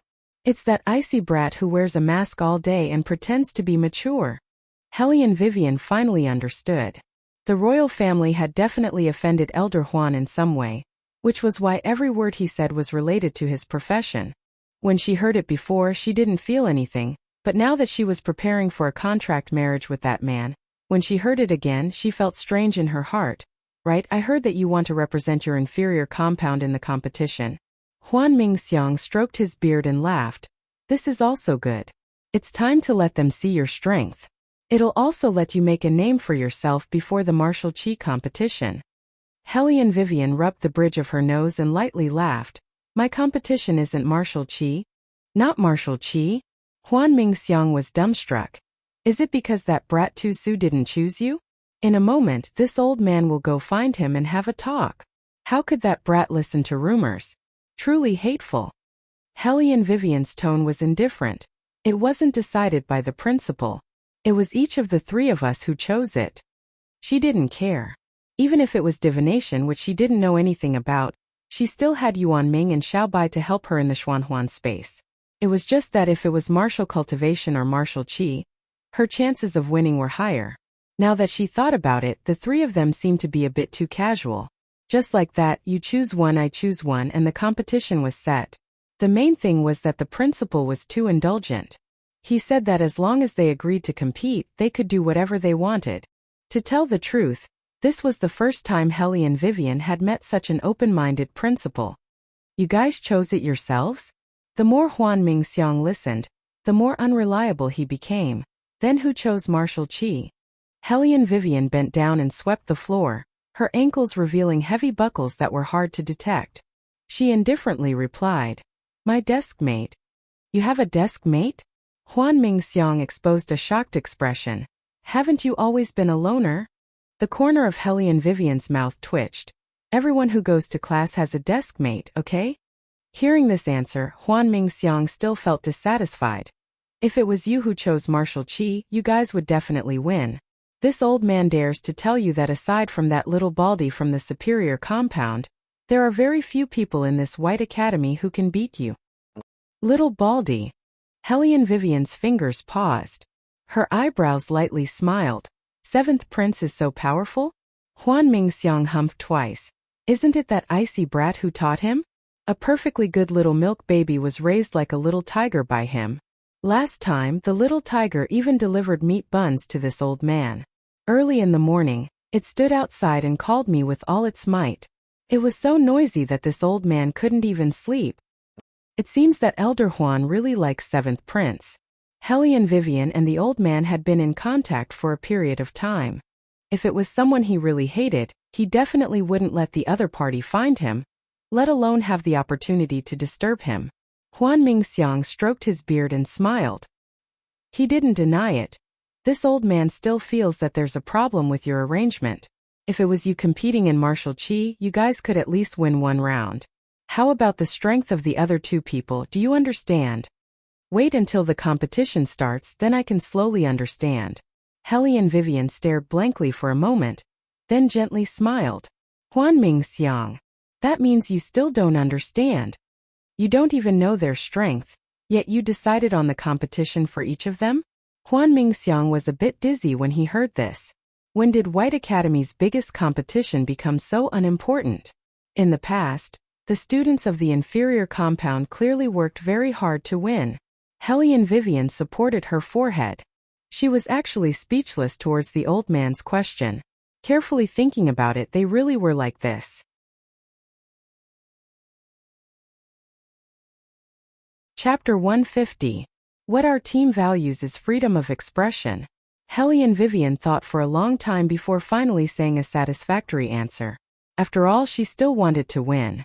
Huan Mingxiang was once again dumbstruck. Freedom of expression. In other words, they hadn't even gotten used to each other yet. They planned to face those students from the good compound tomorrow? Can you guys really win? The old man helplessly held his forehead. It wasn't that he didn't believe in this girl, but he didn't know the details of the other two. Hellion Vivian answered with confidence this time. We must win. So confident? The old man laughed loudly. Normally, this girl was always low-key. This time she said these words. He reckoned that she had some tricks up her sleeve. Hellion Vivian beamed as she nodded. Our team is different from others. What's different? Huan Mingxiang's curiosity was piqued. Hellion Vivian rubbed her chin and deeply curved her thin lips. Our goal is relatively clear. Look at money and earn a lot. This time the dean is very generous. The winner will receive 100,000 taels. Huan Mingxiang's mouth twitched. This was the difference between their team and other teams, she said? It really was different. He had been at White Academy for so many years, but this was the first time someone participated for the prize money. Forget it, forget it. Huan Mingxiang laughed and sighed. Bring your deskmate over. Although this old man is old, I can still give him a few pointers. This old man can't help with divination, but here is an ancient book. You can keep it. Hellion Vivian thought about it and also felt that this was safer. After all, after the good compound, they would face the fine compound. They had to pay attention to Heize's strength. Letting Elder Huan give pointers always had its benefits. I'll bring him over in the evening. Hellion Vivian smiled faintly. He's still here. Huan Mingxiang nodded and stroked his beard. What attribute is that deskmate of yours? What level is he now? Never asked. Hellion Vivian guessed. He should be Earth rank. Huan Mingxiang's fingers, which were stroking his beard, suddenly froze. His eyes widened slightly. Earth rank, the lowest level? What the hell was there to compete for? He would definitely lose. Probably. Hellion Vivian narrowed her eyes, the light in her eyes slightly brightening. Wait until evening when I bring him here. Elder Huan can talk to him alone. Huan Mingxiang thought for a moment, then said, that's all we can do. An Earth-ranked martial artist, he had to think carefully. How many years had it been since he last saw an Earth-ranked martial artist? One couldn't blame Huan Mingxiang for having such a reaction. One had to know that as a third-generation elder of the War Dragon Empire, aside from his influence within the imperial court, he also had great attainments in martial chi cultivation. As the leader of the battle spirit forces, he could be considered a master that everyone admired. Just as he had said, he had not come into contact with an Earth-ranked martial artist since more than 10 years ago. I still have to think about how to teach him. Elder Huan, do you really plan on teaching them? After Hellion Vivian left, a cyan silhouette appeared behind Huan Mingxiang. Won't it be too much of a waste of time? Those students from the inferior compound, aside from this Miss Hellion, the other people's aptitudes aren't that great. That's why last time you proposed to select people from the inferior compound, that's why it wasn't accepted. Now that you've given guidance to the inferior compound students alone, won't it be unfair to the competition? Huan Mingxiang's long beard moved slightly, his white hair floating. If an Earth-ranked new student wins the competition with just a few words of guidance from this old man, then those well-known students from the superior compound and fine compound won't be able to withstand the blow. Elder Huan's meaning is to use them to temper those selected from the superior compound? The silhouette raised his eyebrows, his face gradually showing an expression of understanding. Huan Mingxiang faintly smiled, bringing out a mysterious immortal beauty. Hellion Vivian, this girl has too many variables. Her appearance will definitely break the superiority feeling that has existed for so many years in the superior compound since the beginning. To tell you the truth, I'm still not satisfied with those selected students. I just want to give them a difficult problem and see whether or not they can deal with it. But this isn't just that girl's competition. There are still 2 other people. This old man must make sure that the others won't hold her back. At the very least, I have to guarantee 2 wins, and let her face off against the superior compound. But Earth-ranked martial artists, the silhouette was still somewhat uncertain. They won't be able to improve their abilities too much in the short span of one night. Huan Mingxiang supported his forehead with his hand and sighed. Do your best and leave the rest to fate. This old man only hopes that the person that the girl brings isn't a piece of wood. The sun was setting in the west. A long wind was blowing gently. White Academy, a corner of the cafeteria. In a moment after we finish eating, come with me to a place. Hellion Vivian put down the bamboo chopsticks in her hand, looked at the man in front of her, and lazily yawned. Beligaju's posture was graceful as he used a white handkerchief to wipe the corners of his mouth. His voice was indifferent, and he only replied with one word. Okay. This gave Hellion Vivian a kind of misconception. The other person must have been born in the aristocratic British royal family in his past life. Even the way he ate was so aesthetically pleasing. Compared to the posters of modern celebrities, he had even more of the demeanor of a devilish vampire. You're not going to ask me where I'm taking you? Hellion Vivian lightly smiled as she faced him and raised her eyebrows. Beligaju looked into her eyes and suddenly smiled. His bewitching coolness carried a deep seductive flavor. What? Don't tell me you want to do something to me? Take liberties with her? Hellion Vivian raised her eyebrows, and the smile on her face became even wider. Selling you to a small shop, you should be able to fetch a good price. Shadow, who was serving the dishes at the side, heard this and cold sweat flowed down his back. Selling His Highness to a small shop? Did this Miss Hellion not want to live anymore? Beligaju took the teacup, and his slender fingers tapped on the surface of the cup. His eyes were filled with rumination. It seems that the great patron is very sure of my appearance. Hellion Vivian also poured herself a cup of tea and smiled. Of course, don't tell me you don't look in the mirror every day. For someone like you, it's enough for people to throw away 1,000 pieces of gold. Shadow silently replied in his heart. Not only throwing away 1,000 pieces of gold, wherever His Highness went, there would be people who secretly admired him. Beligaju unhurriedly drank a mouthful of tea. After being moistened by the tea, those originally delicate thin lips became even more moist. Under the illumination of dusk, they seemed to emit a faint radiance. It sounds like my qualifications are indeed not bad. Hellion Vivian's eyes lit up. So you intend to engage in this industry? I can specially open a shop for you. Shadow. Wait a minute. Why is this topic becoming more and more strange? Beligaju smiled. His left hand supported the table, and the slender fingers of his right hand clasped Hellion Vivian's chin without warning. His whole body tilted towards her direction.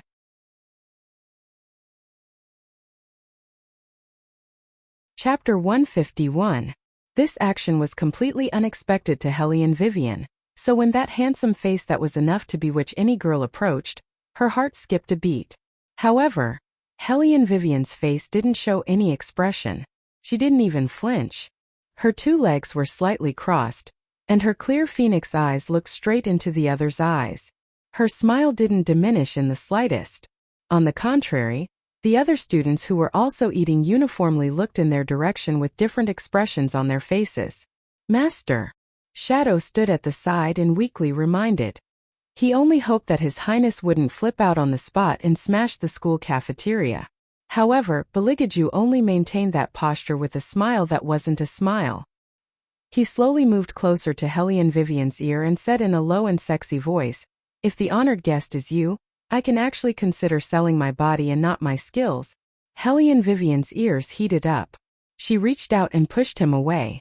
Looking at the living evildoer in front of her, her long shapely eyebrows slightly raised. "Stop messing around.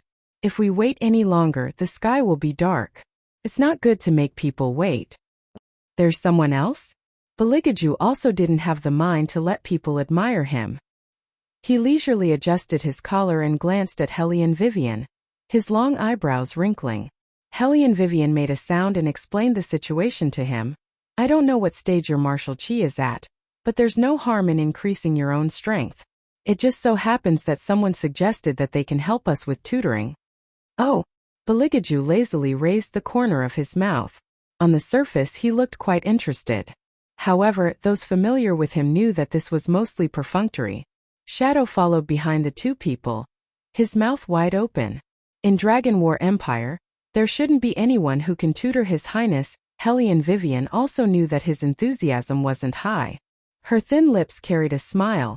"The tutor is Huan Mingxiang." Beligaju's fingers paused. He slowly raised his eyes but didn't say anything. Shadow was completely stunned.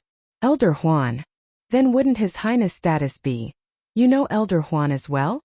Hellion Vivian's sharp eyes swept over in Ying's reaction and her phoenix eyes deepened. For a moment, Shadow was unable to react. His fingers stiffened as he tried to think of an excuse. He was afraid that one wrong word would ruin His Highness' plans.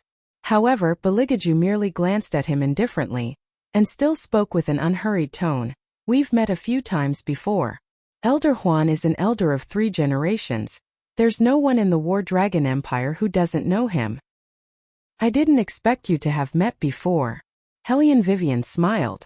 "That's good. Let's give him a surprise." On one hand, Shadow was admiring His Highness' acting skills, but on the other hand, he felt a headache coming on. He thought that this definitely wouldn't be a pleasant surprise for Elder Huan. It was more like a scare. "Yes." Beligaju's thin lips slowly curved up as he lowered his arm. "After coming to the White Academy for so long, I haven't met him yet. Indeed, I should give him a surprise." When Aning saw that smile, his body trembled. His Highness wanted to take revenge on old Huan for slandering him last time. Absolutely. However, Elder Huan doesn't want other people to know that he's in the academy. Hellion Vivian shrugged her shoulders and lightly laughed. "So you understand?" Beligaju curved his lips. "I understand. As it turned out, his soft spot was here, heh? Achoo!" In a corner of the trading courtyard, an old man who was sweeping the floor suddenly sneezed. He turned his head to look. Was it going to rain soon? Why did he keep feeling that his back was cold? Huan Mingxiang rubbed his back and decided to put the matter of sweeping aside for now. He looked in the direction of the setting sun. That girl should be here in a moment. It just so happened that he could take advantage of the little time he had left to think about how to teach people. Sigh, an earth-ranked martial artist. Huan Mingxiang couldn't help but sigh deeply. Shaking his head, he entered the library pavilion. On the other side, in the superior compound which was filled with talents, there was a great hall within the compound that received a lot of attention. It was said that the students who could enter this great hall were all 1 in 1,000 geniuses. Here, apart from the people in charge of each compound and the dean, even the teachers didn't have the qualifications to take half a step inside. The entire hall only had a single white stone pillar that reached the sky. The incomparably luxurious night pearls were like specks of starlight adorning the night sky. Floating above the hall were armaments flashing with light. Every time someone stepped in, they would vibrate in resonance. There wasn't a single one that wasn't mysterious. There wasn't a single one that wasn't stunning. Under the dome, there was a lingering fog that didn't disperse all year round. That was a barrier propped up by a superior cultivator. It was invincible, gentle, and sacred, like a fairyland, making people gasp in admiration. When Murong Changfeng, Helian Jiao, 7th Prince, as well as Yuan Lingxian entered, they couldn't help but be shocked. Even though they were born in aristocratic families, it was also the first time they saw this kind of scene. It was almost inviolable. Some people said that this was a temple left behind from ancient times. The man who had once conquered the entire divine continent lived here. Later, the man was sealed, and this place also became a wasteland. In the end, the Dragon War Empire accepted the management, and White Academy was responsible for the reconstruction. Until today, this temple had already existed for more than 1,000 years. Its extravagance was something that no other temple could compare to. Even the imperial palace might not be able to reach this level. Today, I called you all here to tell you one thing. Tu Sufeng's black hair and white clothes slowly walked over. His voice also carried gentleness. This academy just received a notice that you all have been selected by the battle spirit forces. As he spoke, he slowly swept his gaze over the 4 people in front of him. In the end, his gaze landed on Little Bald Head, who was eating a steamed bun. With a bit of pampering helplessness, he said, "You all come from aristocratic families. There's no need for this academy to explain. You should all clearly understand what the 3 words battle spirit forces mean. This is the first time in recent years that they've selected new students. You're very lucky to have been selected as soon as you arrived." There wasn't a single person who wouldn't be excited after hearing this kind of news. No matter how arrogant Yuan Lingxian was normally at this moment, his face was also filled with excitement. Helian Jiao even more hated that she couldn't publicize this matter to the entire academy. Murong Changfeng was the calmest of the 3 people, but he also clenched his fists. He'd waited for this moment for too long. It could be said that in order to enter the battle spirit forces, he'd put in a lot of effort. However, the battle spirit forces also put forward a request. Tu Sufeng lowered his finger, his eyes carrying a smile. If you want to truly become a member of the battle spirit forces, you must let them see your strength. In this time's competition within the academy, the battle spirit forces requests that you all win all 4 matches. Yuan Lingxian smiled, completely confident. That's simple. Helian Jiao also curved her red lips. Her meaning was obvious. Any one of the people from the superior compound could completely defeat the other 3 compounds, not to mention that the 4 of them were people selected by the battle spirit forces. The result was already very clear. They couldn't possibly lose. Although Murong Changfeng didn't express anything, that arrogant and imposing expression also expressed the same meaning. Only the 7th Prince, Little Bald Head, had a slightly tangled expression.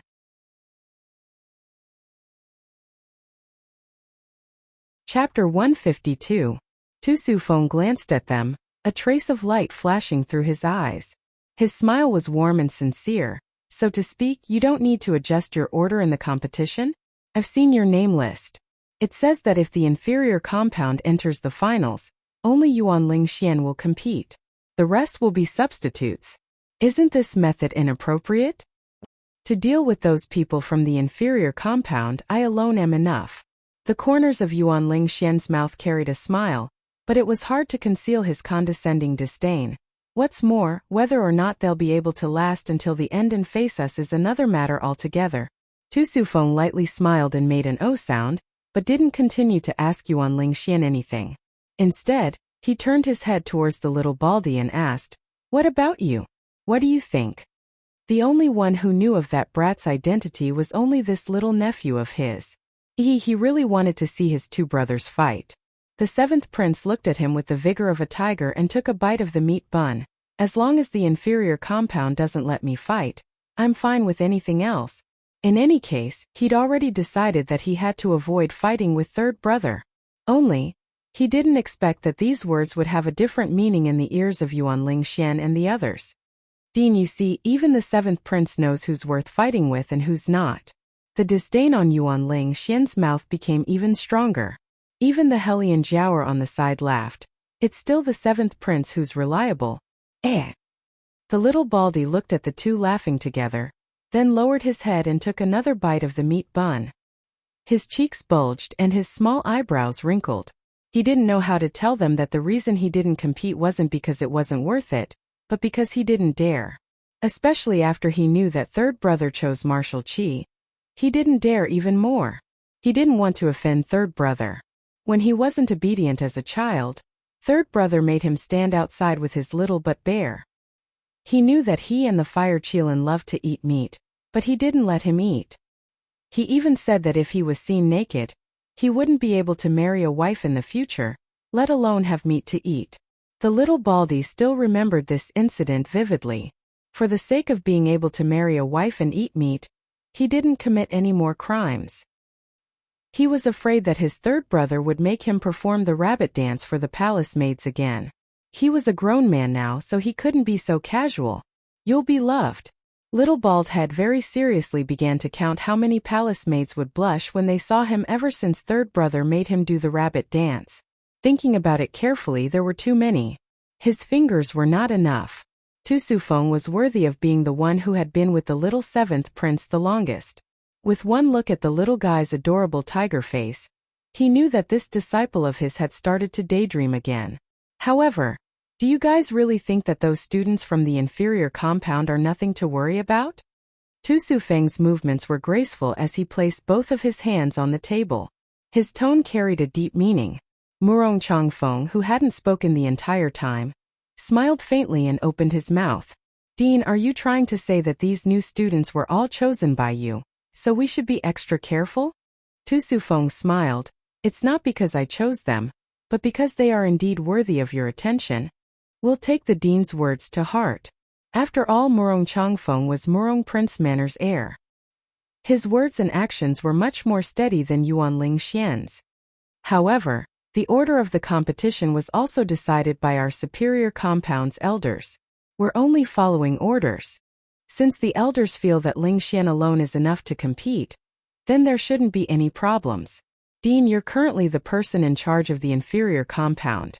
I can understand your feelings, but the matter of the competition should be left to its natural course. We still have to thank you for your guidance. If we really go up against the inferior compound, Lingxian will also be extra careful. Hearing this, the smile on Tu Sufeng's lips became even wider. Since you all think this way, then this dean won't say anything more. I wish you all the best, and strive to win all 4 rounds. Yes. The 3 people smiled at each other, then walked out of the main hall one after the other. As they walked back, Yuan Lingxian's thin lips slightly pursed. I don't know what kind of ability those pieces of trash have, for the dean to think so highly of them. The dean is the person in charge of the inferior compound. It's only natural that he'll lean towards that side. Murong Changfeng's expression was indifferent as he straightened out his sleeves. However, if we want to guarantee that the 4 rounds are absolutely safe, then we really need to change our order of appearance. However, it's not against the inferior compound, but against the fine compound. When we go up against the fine compound, we must all appear. Yuan Lingxian thought for a moment and felt that this suggestion was very practical. He nodded and turned his head to look at the little Baldy. Seventh Highness, there shouldn't be any problems with the fine compound, right? As long as it doesn't make me fight the inferior compound, it's fine. The little Baldy still said the same old words. This made Yuan Lingxian smile again. Then it's settled. The rest won't change. When we go up against the fine compound, we'll all appear. Good. The Hellion Jiaoer didn't care what the order of appearance was. In her mind, there wasn't a single compound's new student that could compare to their superior compound. Even though Yuan Lingxian and Murong Changfeng didn't say this, their performance was no different from the Hellion Jiaoer. From their strategic deployment to the order of appearance, there wasn't a single thing that didn't show that only the fine compound's He family's second young master was worthy of them giving him a second glance. The rest of the people were simply no different from bystanders. However, what they didn't know was that some people lost because they underestimated their opponent and were arrogant. Just like this, the news of the Battle Spirit Forces selecting candidates spread throughout the entire academy in less than an hour. Because the Battle Spirit Forces required the selection of candidates to be strictly confidential, no one knew who would be selected. However, they could only think of it by association. Apart from those few geniuses from the superior compound, no one else could guess. As a result, once this news spread, the Hellion Jiaoer and the others once again became the topic of discussion within the academy. The old man sweeping the floor listened to those students discussing one after another. His pair of eyes narrowed, but he didn't say anything. As before, he calmly held the broom doing his job. After those students all left, he put away the broom and circled to the rear courtyard, shaking his head. The figure following beside the old man naturally saw through what he was thinking and lightly laughed. Young people can't keep their cool. Thinking back to when I was selected, I also wanted to let everyone know. That girl wouldn't be like this. After the old man finished speaking, he seemed to be angry with himself again. Forget it, forget it. Let this old man think a little. The figure laughed. Elder Huan shouldn't think for too long. What's more, once this time's competition ends, the candidates will be determined. Even if Elder Huan wants to change, you can't. Elder Huan should think carefully about how to instruct that Earth-ranked martial artist that Miss Hellion brought.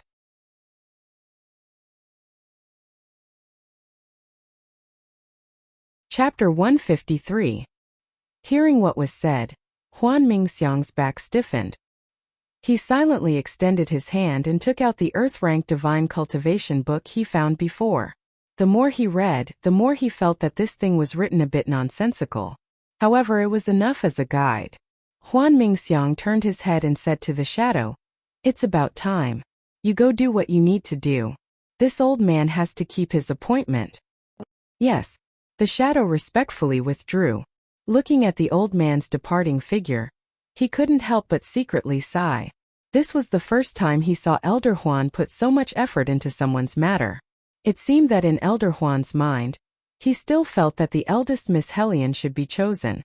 Only how could an Earth-ranked martial artist deal with the geniuses of the superior compound? The outcome of this competition was predetermined from the beginning. It was very clear that no matter how powerful the eldest Miss Hellion was, she still had no way to reverse the situation. The sun was setting. It was truly the time of encountering the devil. In a corner of the trading courtyard, the radiance slanted down, painting the surroundings into a boundless golden color. The entire earth was enveloped in an extremely enchanting orange radiance. The clear blue sky was as pure as the tranquil sea.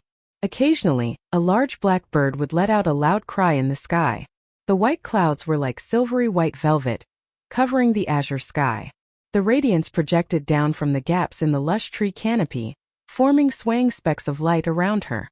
The specks of light were once again shattered by the enormous green tree canopy, projecting onto Hellion Vivian's face, making her squint her eyes comfortably. Following that, she stretched her body and said to Beligaju, "Elder Huan should be here soon. You sit here first, I'll go out and take a look." Okay. Beligaju held the teacup in his hand, his fingertips lightly turning it. At this moment, that pair of narrow and deep eyes also seemed to be dyed with a thick golden color, giving people a kind of mixed blood charm. Hellion Vivian couldn't help but think of the word evildoer in her mind. As she strolled out, Huan Mingxiang just happened to be walking over with a broom. "Where's that desk mate of yours? Why don't I see him?" Huan Mingxiang's originally hunched back straightened up. Once the disguise was gone, he immediately had the immortal air of an old man. Hellion Vivian was just about to say that he was inside when she saw the man walking towards them. Hellion Vivian turned her head and smiled at Huan Mingxiang. "He's coming." "Okay, but this old man has to tell you in advance. No matter how hard you train in Earth rank, you won't be able to enter." Huan Mingxiang hadn't even finished speaking when all of his words were suppressed in his throat following the appearance of that figure. Even his brown eyes widened as the figure approached. It was as if he couldn't believe what he was seeing. His old face, which had always been calm, was filled with astonishment. The man's chiseled side profile looked as exquisite as an ice sculpture under the bright light, but at the same time it revealed a sense of indifference. That indifference seemed to be dyed in color in this place, and it was even more vivid. His tall figure stood there. His amber eyes were like the pure and holy light of dusk, suffused with a cold golden light. His black robe fluttered in the wind, gracefully floating in the air like black smoke, wrapping around his slender and powerful body. Just like that inkstone ink, rice paper and lake brush, spread out on a red sandalwood table. Every stroke of the brush, black and white, were distinct, dripping and distinct. It was as if all of the rivers and mountains were nothing more than a snap of his fingers. Huan Mingxiang looked at that unique and unmatched face and was completely bewildered. His entire person seemed to have been struck by lightning, charred on the outside and crispy on the inside. Who could tell him what was going on?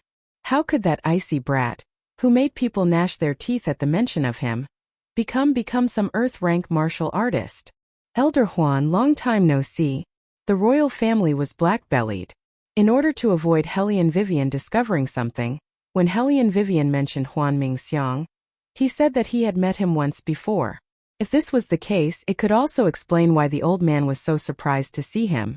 Huan Mingxiang heard that extremely polite voice, and his scalp went numb. He pulled Hellion Vivian to the side. What's going on? What do you mean what's going on? Hellion Vivian made an "oh" sound, then laughed.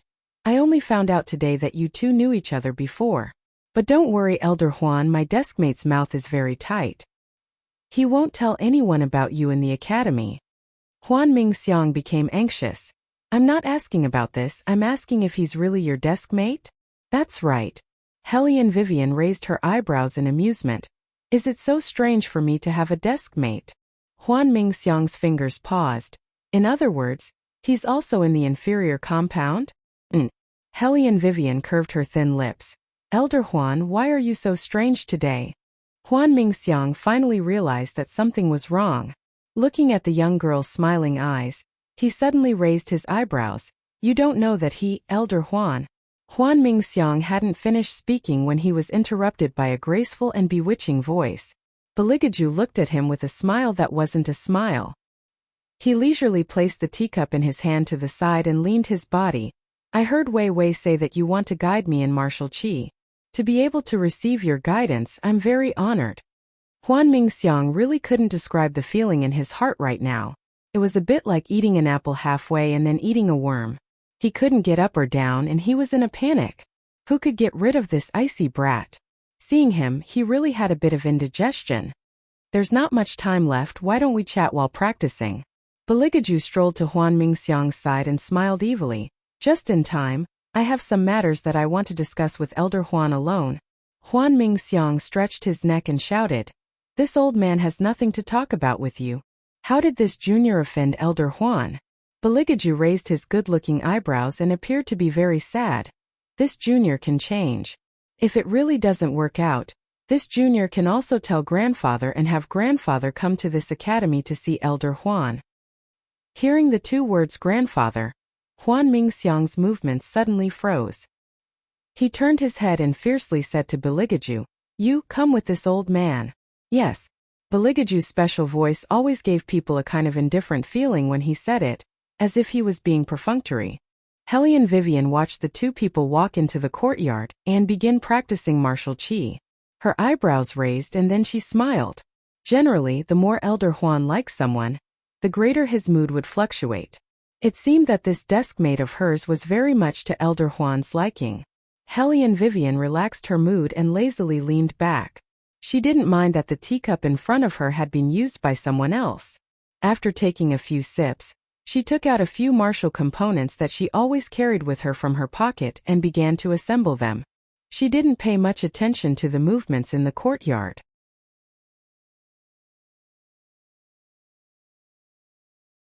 Chapter 154. Besides using retired emperor to pressure people, what else do you know? Huan Mingxiang assumed a stance while glaring at Beligaju with extreme indignation. Stinking brat. Beligaju's smile faded, and he said indifferently, I know many other things. For example, telling everyone your identity. You. Huan Mingxiang gnashed his teeth. What do you want to do? Beligaju smiled, a trace of wickedness seeping into his bones. What can a gigolo like me do? When the three words gigolo came out, Huan Mingxiang seemed to choke and began to cough heavily. Very good. Beligaju continued to speak, his voice neither cold nor indifferent. It seems that Elder Huan still hasn't forgotten the matter of spreading rumors that I'm a gigolo. Huan Mingxiang looked at the side of his face, completely defeated. I won't unmask you in front of that girl, okay? Wasn't this the reason why this brat had suddenly interrupted him? However, what the hell was he doing? Dressing like this to White Academy, and even going to the inferior compound. If those teachers were to find out, wouldn't they go crazy? For Elder Huan to be able to do this, it's naturally not bad, but… Beligaju moved his sleeves, his low voice carrying a sense of danger. In the future, when Elder Huan mentions me, it's best to speak according to the facts. Huan Mingxiang didn't understand and raised his eyebrows.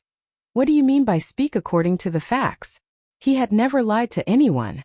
For example, Beligaju paused, his eyes widening. My heart is very soft and very kind. A husband worth entrusting a lifetime to. Huan Mingxiang heard this and the corner of his mouth twitched. His entire person felt a bit unwell. Your heart is very soft and very kind? You? He really wanted to ask this icy brat. When he said these words, did he not feel the least bit ashamed? It was very clear that Beligaju didn't. He calmly withdrew his gaze, his entire body full of self-restraint. And me? Do you believe it yourself? Huan Mingxiang chuckled. Beligaju's gaze swept over Huan Mingxiang's face without the slightest ripple of surprise. Evaluating this sort of thing is originally meant for others to hear, to make others believe. I believe that Elder Huan can do it. Huan Mingxiang. He was forcing him to lie with him. He had already said that this icy brat had a belly full of black water. Whoever provoked him would be reduced to ashes.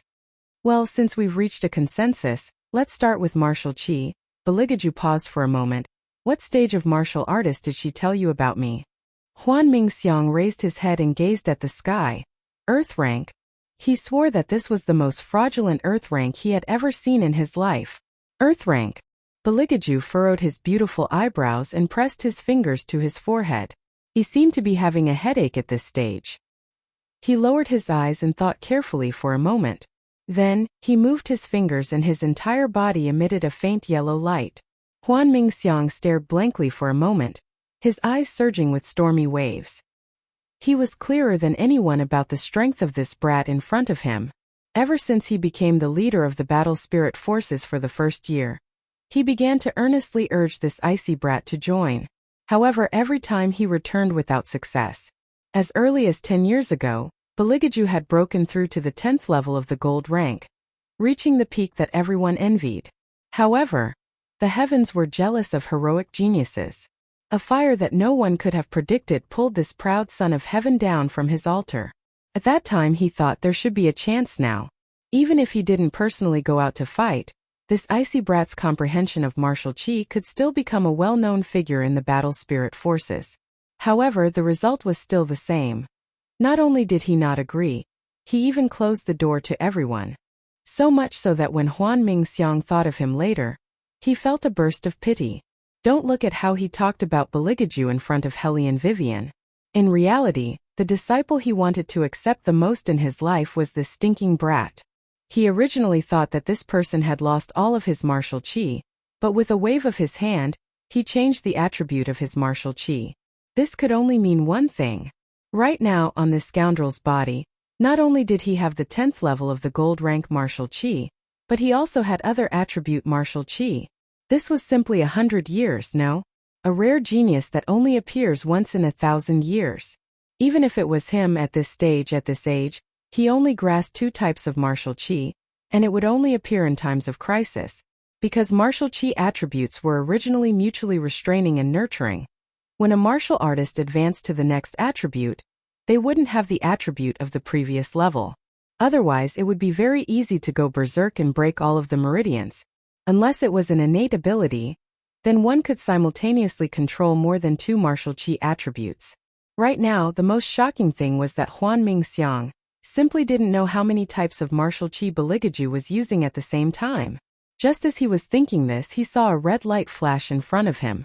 When he looked at Beligaju again, his entire person seemed to have walked out from the blazing sun. His entire body was domineering and bewitching. Fire. That was the fire element. Huan Mingxiang's fingers loosened, even forgetting to exchange moves. He blankly stood in place, then suddenly laughed out loud. Good, really good. Worthy of being called the #1 young master in the world. This time, he had the confidence to make the other leaders of the battle spirit forces all agree with his words. He wanted to change. Immediately change. Hellion Vivian didn't know why Huan Mingxiang looked so excited. But when she saw the red light emitted from Baligaju's body, she also laughed. Not bad, you advanced. He withdrew his hand, and the swelling martial qi also followed suit and gradually subsided. When not even the slightest trace of the flame could be seen, Bailey Jiaju curved his thin lips and turned to look at Huan Mingxiang. His evilness overflowed. It's all because Elder Huan taught me well. At certain times His Highness was still very modest. Like this we can deal with the next match. Hellion Vivian turned her head, and said to Huan Mingxiang, I still have to thank Elder Huan for his guidance. Ah! Huan Mingxiang returned to his senses, lightly coughed twice, and pretended to stroke his white beard. No need to thank this old man, you just have to perform well. The best would be to win all 4 matches. At that time he would have an even more perfect excuse to change people. Thinking about it carefully, seeing this icy fellow wasn't a bad thing. Hellion Vivian was also happy. Being able to make a huge profit, who wouldn't be happy? Huan Mingxiang once again stroked his beard, his gaze falling on the man's flawless face, his eyes full of deep meaning. Who would have thought that the Grand Third Prince would live in the inferior courtyard? It was this kind of unexpected accident that made this competition, which was originally destined to have a good ending, full of variables. He was really looking forward to tomorrow's arrival more and more.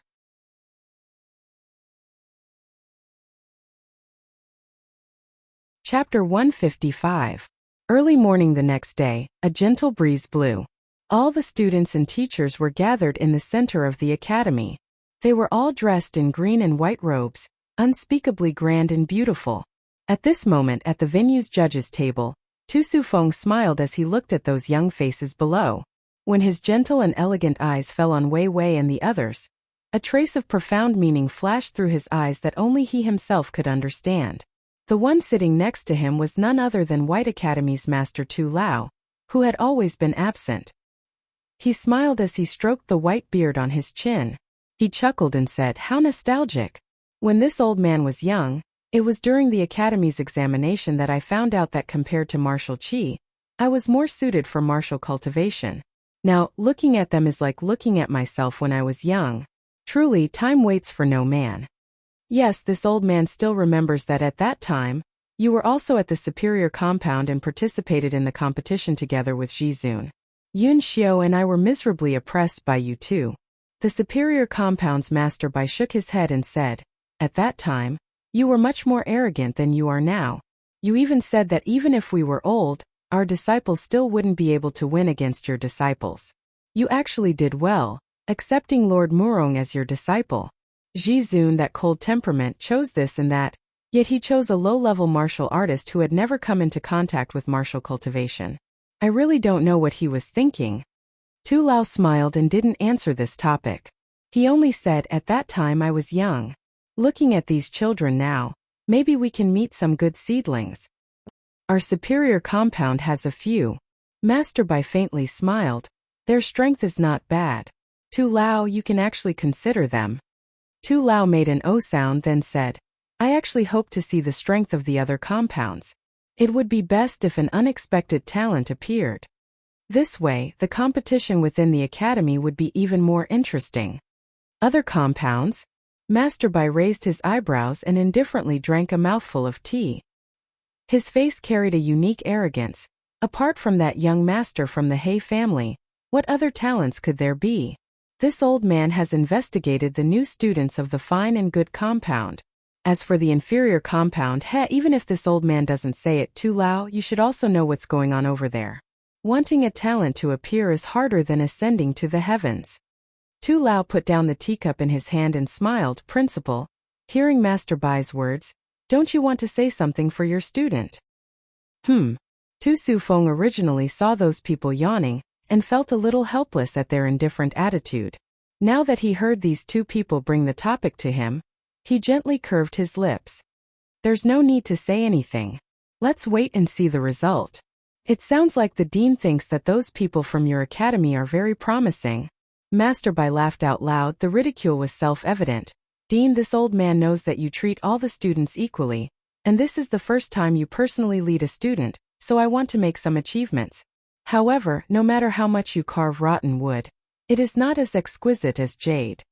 Tu Sufeng retracted his gaze from Helian Vivian and the others, and said with a non-committal smile, "That may not be the case, the competition has not started yet, and everything is unknown. Perhaps there will be a result that Master Bai would not expect, so we should just watch the competition carefully."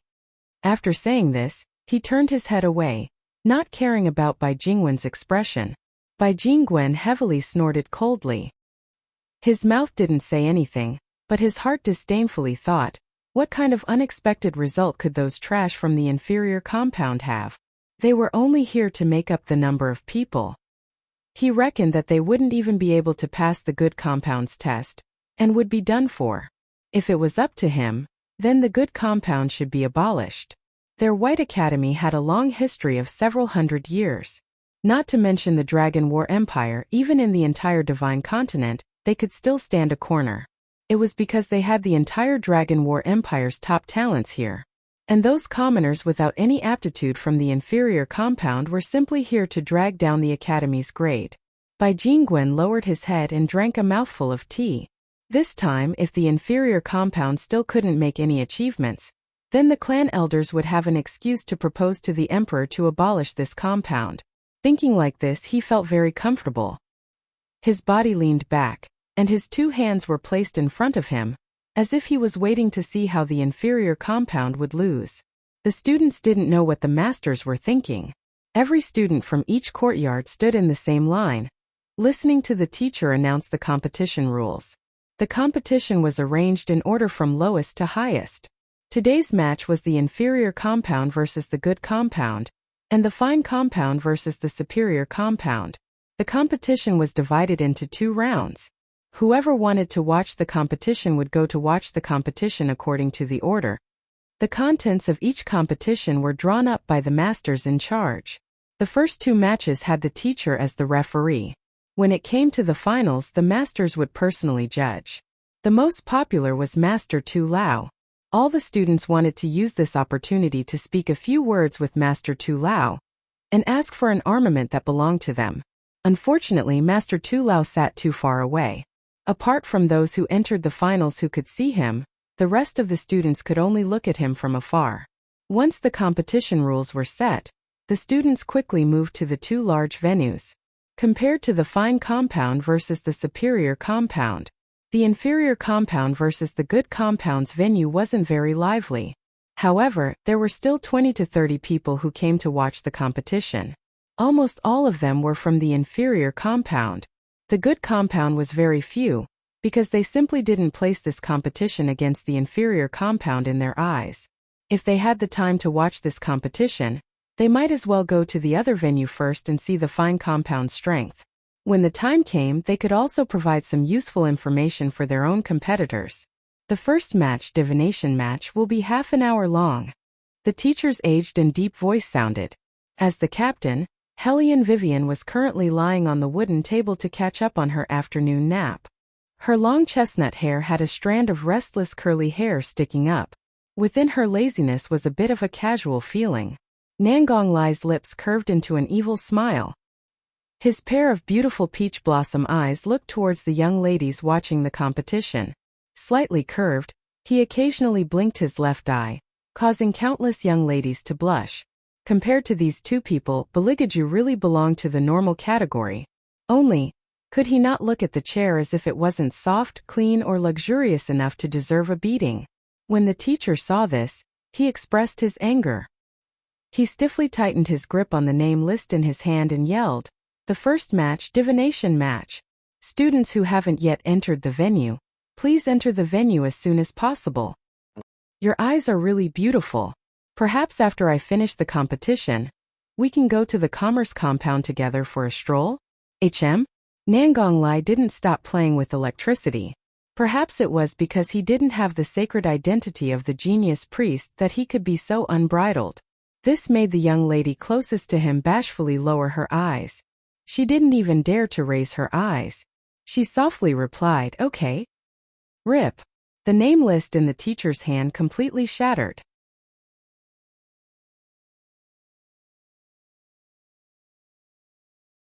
Chapter 156.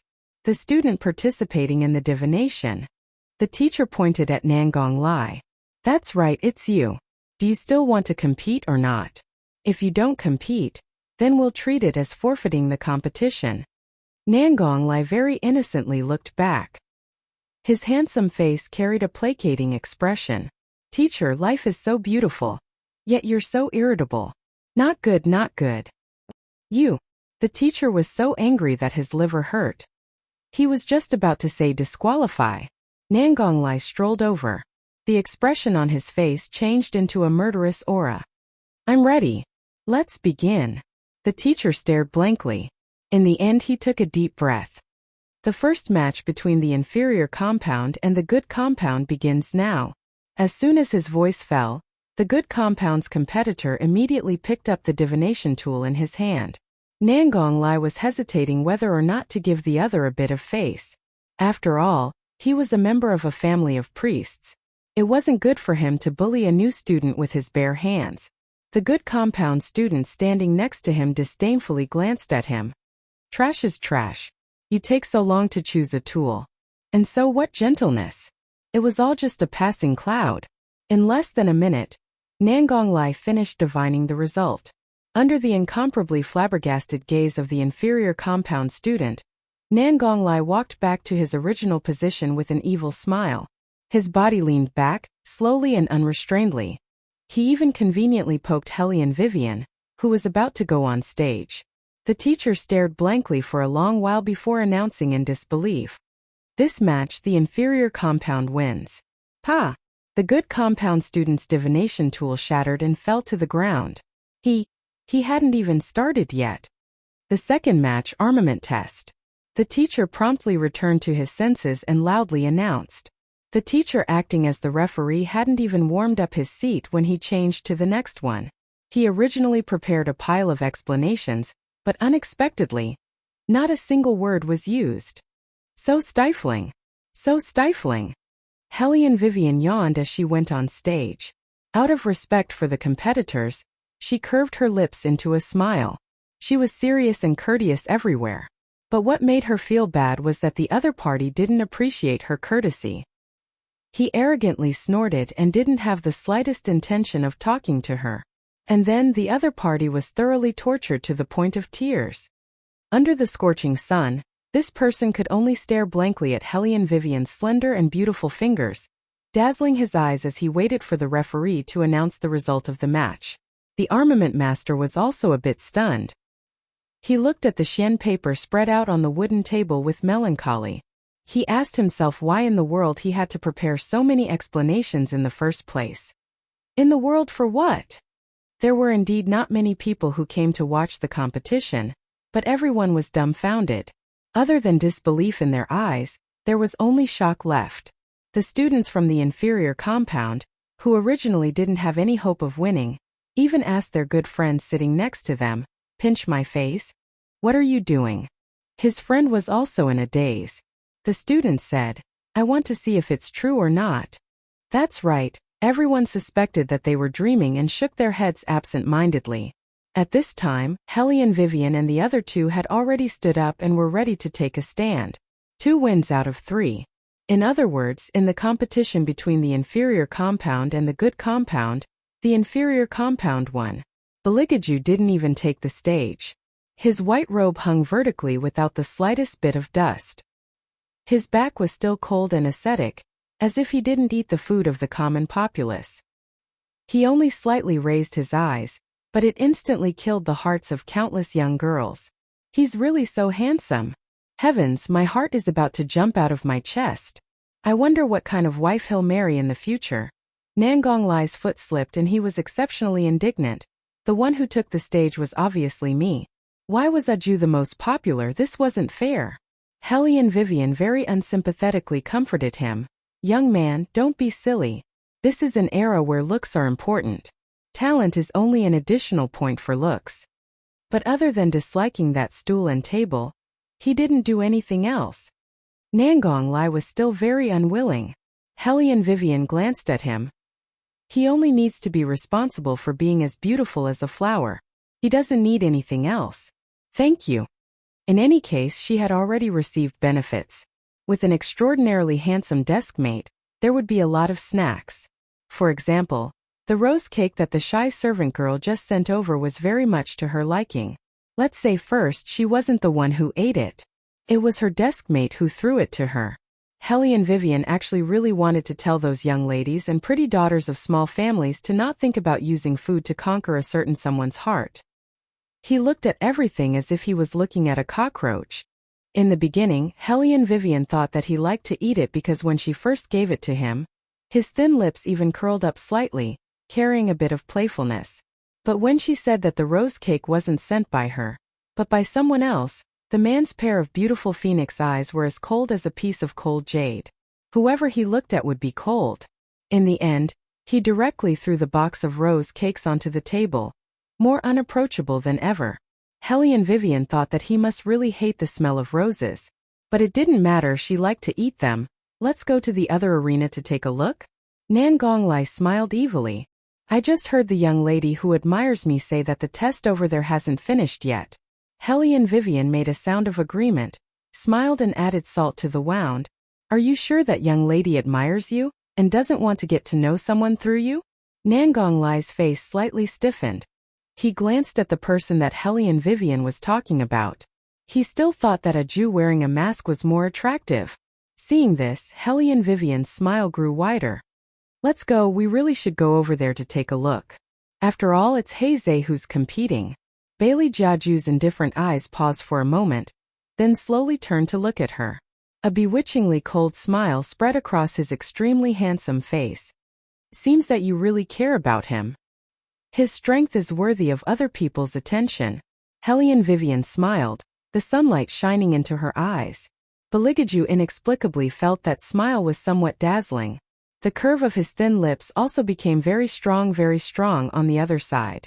In the competition between the superior compound and the fine compound, the first round of the divination competition was only halfway through. The situation was very intense, and it could be said that they were evenly matched. When the people watching the competition saw Hellion Vivian and the others walking over, they raised their eyes with slight astonishment. Aren't they competing? Why would they appear here? It should be over. They came to watch the competition. It can't be. How long has it been and it's already over? How long does it take to deal with the people from the inferior compound? There's no need to think to know that the good compound won. What you said is right.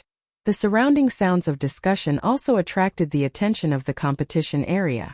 Hellion Jiao Er, who was sitting in the candidate's seat, laughed as she turned and glanced at this side. What did she say? These good-for-nothings from the inferior compound wouldn't be able to stir up any waves. They didn't even pass the first round, yet they still wanted to face off against their superior compound.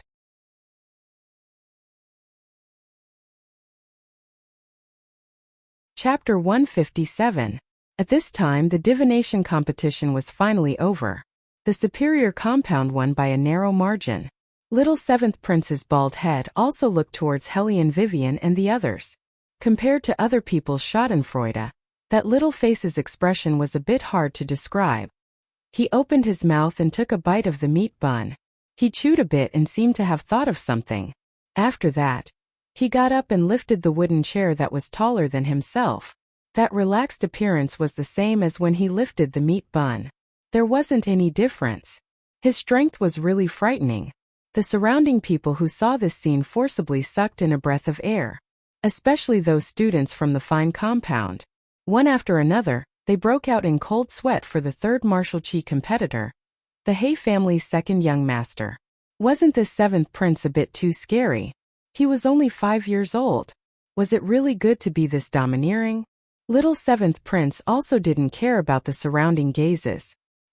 He put the chair next to Hellion Vivian and the others with the vigor of a tiger. After that, he planned to move his short legs and climb up. Nan Gonglai raised his good-looking eyebrows and looked at him. He did his utmost to hold back the smile at the corner of his mouth. No matter how impressive this little imp was normally, he couldn't change the fact that his legs were short. However, it was a pity that with this little girl from the Hellion family here, he couldn't hold this little imp in his arms and properly pinch him. In order to be able to freely talk about poetry and life philosophy with the young ladies from each family, he still had to endure. After all, once his identity was exposed, it wouldn't be as fun as it was now. Little Bald Head climbed for a long time but still couldn't climb up. That pair of thick little eyebrows tightly knitted together. After that, he gave Nangong Lai a warning look. After that, his gaze fell on Beligaju again. Third brother's side profile looked especially cold. Why was this? Little Bald Head tilted his head and pondered for a moment. He silently moved the wooden chair back a bit. No matter what, he couldn't provoke him. Helian Weiwei looked at the little guy who didn't manage to climb up the wooden chair the first time and decided to roll up his sleeves and climb up the second time. She smiled gently, bent down and reached out, picked him up and placed him firmly on the wooden chair. The little seventh prince was stunned as he felt the soft hair brushing past his cheeks. He subconsciously looked towards Beligaju. Beligaju also glanced at him. His thin lips seemed to move, but there was no sound. In addition, his movements were not obvious, so it did not attract anyone's attention. Only the little seventh prince knew what he was talking about. He awkwardly moved his short legs and stiffly said to Helian Vivian, "Thank you."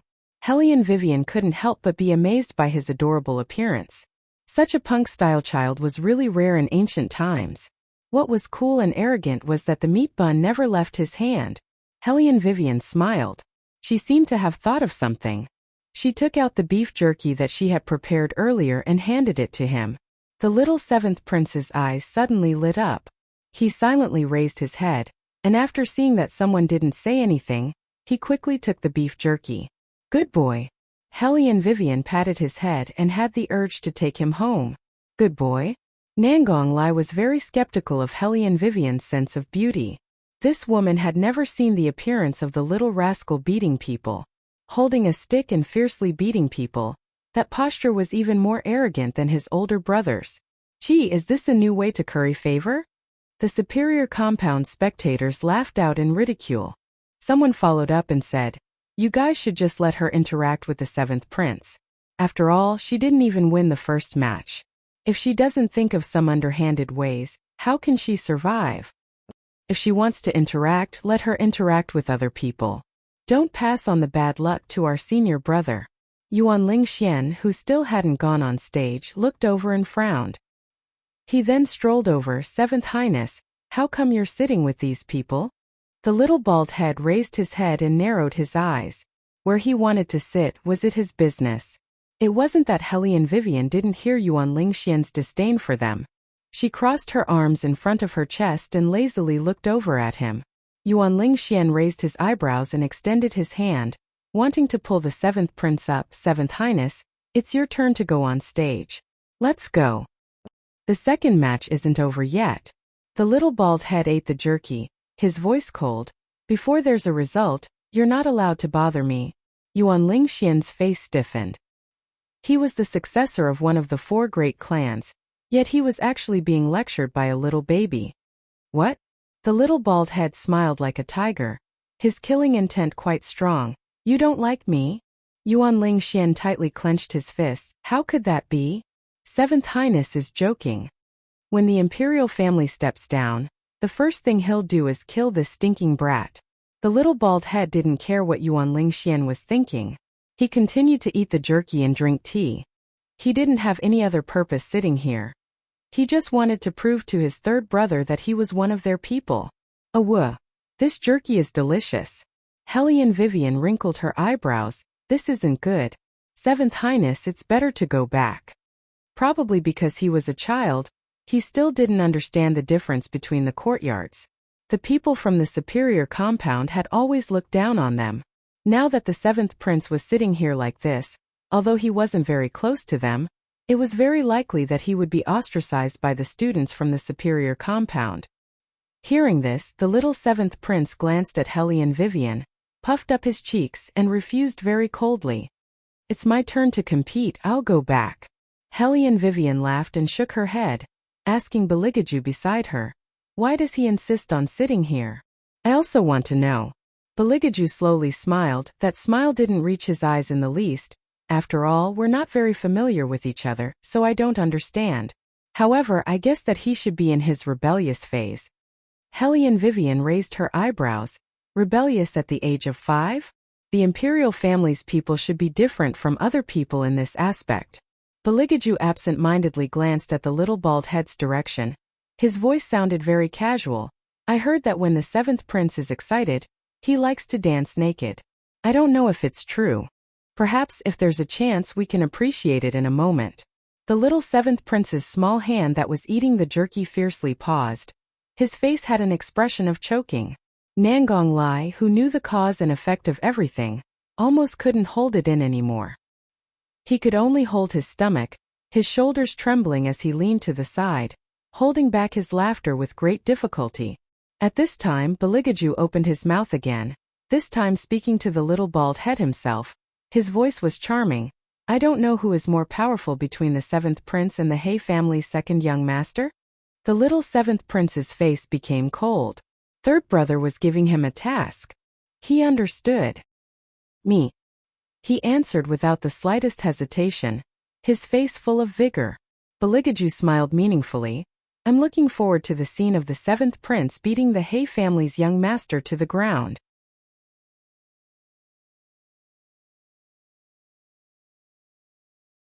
Chapter 158. I guarantee to complete the mission. Little 7th prince nodded. However, how did that He family's young master provoke third brother? Didn't third brother say before that he was a talent? Now he wants him to go fight him. Strange. Little 7th prince scratched his head, picked up the wooden chair and returned to his original position. That walking posture was very domineering. Hellion Vivian looked back and glanced at the man. You have enmity with He Zhe? How could that be? Beligaju brushed away the dust on his sleeves, indifferent and harmless. I was only encouraging 7th prince, that's all. Children all need encouragement. Bullshit. Nangong Lai narrowed his eyes as he listened. He had personally watched a certain highness bring up the little brat. There was no encouragement in a certain highness way of teaching. Things definitely weren't that simple. Based on his understanding of Aju, the translation of those words just now clearly meant, little 7th prince, go cripple him for me. Nangong Lai stroked his own smooth chin and started to recall whether or not he had just missed something. Suddenly, his eyes lit up as his gaze landed on Wei Wei's body. The corners of his mouth hooked up devilishly. So that's how it was. Aju must have sensed it himself. Things seemed to be getting more and more interesting, but regretfully, the superior compound didn't give little 7th prince the opportunity to go on stage. The second round of armaments was fought by Murong Changfeng. It could be said to be a complete victory. Everyone looked at the half-burnt sandalwood and couldn't help but sigh. Worthy of being Master Tu Lao's disciple. Lord Morong's armament strength is simply too frightening. How long has it been and he's already defeated his opponent? Worthy of being called a genius among geniuses. Master Bai listened to the discussions below and stroked his white beard. He chuckled and looked at Tu Lao. It's still your disciple who's promising. He's really bringing glory to our superior compound. And, compared to the other people's exclamations, Tu Lao's mood wasn't very high. If the other person wasn't his disciple, he would have already said it. He would have definitely blocked Master Bai's words. After all, this level of speed, compared to what he saw in the Phoenix building, was simply nothing. But sigh. He had searched almost everywhere. But he still couldn't find that girl. He didn't know where she was now. Tu Lao almost suspected that this girl wasn't someone from the War Dragon Empire. Therefore, he had been waiting for the martial chi test to be held in the capital of the Divine Land. At that time, if that girl still did not appear, he would have no choice but to give up. Tu Tian lowered his eyes filled with an unknown regret. Yuan Ming saw this scene from within the mysterious illusion space. He let out an evil laugh. Woman, your speed should be at least 3 times faster than his. Hellion Vivian didn't answer, but the smile on his thin lips explained everything. He has always looked down on you. Because you are a piece of trash, he even kicked you aside. He doesn't care about our relationship at all. As Yuan Ming spoke, his lips curled into an evil smile. I wonder what kind of expression he will have when he sees your martial talent. Hearing what was said, Hellion Vivian set her gaze on Murong Changfeng. The corners of her mouth curved. She had always been very enthusiastic about slapping that scumbag's face. Nangonglai glanced at her and said to Beligaju with a smile that wasn't a smile. It seems that our captain still hasn't forgotten the lord that she has pursued for so long. That kind of expression isn't like her usual self. Beligaju didn't move. He didn't even lift his eyelids. Nangonglai frowned. Could it be that he guessed wrong? Aju simply didn't care who that Miss Hellion had in her eyes? He didn't know that in the instant he was puzzled. Beligaju raised his head and followed Hellion Vivian's gaze. His bottomless eyes overflowed with ice. His lower jaw was a sharp and deadly charming line, arrogant and indifferent. But no one could deny that Murong Changfeng indeed won beautifully in this match. It could almost be considered a high-level showdown, allowing the superior compound to defeat the fine compound with an absolute advantage. According to the principle of 2 wins out of 3, little 7th Prince didn't need to go on stage. This made him very conflicted. Looking at the figure not far away, then looking at the heavy buckle he took off, he very seriously made a decision. He vigorously walked towards the fine compound side of the arena and stood in front of He Zhe, who was in the middle of comforting his teammate. His voice was steady. Find some time and let's duel. He just won. And now he wants to find someone to duel? Little 7, are you sure you're not provoking him? You're not rubbing salt in his wound. Tu Sufeng had a headache and used his hand to support his forehead. Just as he was about to laugh, someone over there handed over the results of the inferior compound and good compounds competition, and even leaned over to say something in his ear. This time Tu Sufeng really did laugh. But there was also something else in his helplessness. On the other side, He Zhe was stunned by 7th Prince's murderous aura. He began to recall where he had offended the little one. After thinking for a long time, he still couldn't think of a reason. He could only raise his lower lip. I refuse. Refused? What to do? Could it be that this time, he really wouldn't be able to escape the misfortune of having to dance around naked? Little 7th Prince expressed that he was very distressed. He didn't even eat the meat bun as he sat in place and began to think of a strategy. In the end, he pattered in front of Beligaju and said with a serious expression, I'll leave young Master He to you. That's right now he was gambling on how much third brother hated that young Master He. If the degree was ordinary, he would always command others to make a move. If the degree was very deep, third brother would probably prefer to do it himself. And Beligaju raised an eyebrow at him. That N-word was very tasteful, and the end of his voice carried a trace of iciness. That's fine too. Then I'll properly entertain young Master He in 7th Prince's place. Nangonglai. You're the one I wanted to hit from the beginning. Using little 7 as an excuse, can you be any more shameless? Hellion Vivian watched this interaction between the adult and child and felt that it was very interesting. You two shouldn't have known each other before, right? Little 7th Prince's tiger back stiffened, and he didn't speak. Beligaju calmly glanced back and used the same excuse as when he met Huan Mingxiang. We've met a few times. I'm actually surprised that 7th Prince actually still remembers this one. Remember? And little 7th Prince vaguely responded. He used the dried meat to rub his teeth, afraid that his teeth would be crooked if he lied. Hellion Vivian still felt that it was strange and she was just about to ask something. Those people from the fine compound sneered. You can't even beat the people from the good compound, yet you still want to win against our captain. Why don't you take a good look at yourself and see how much weight you have? Shay.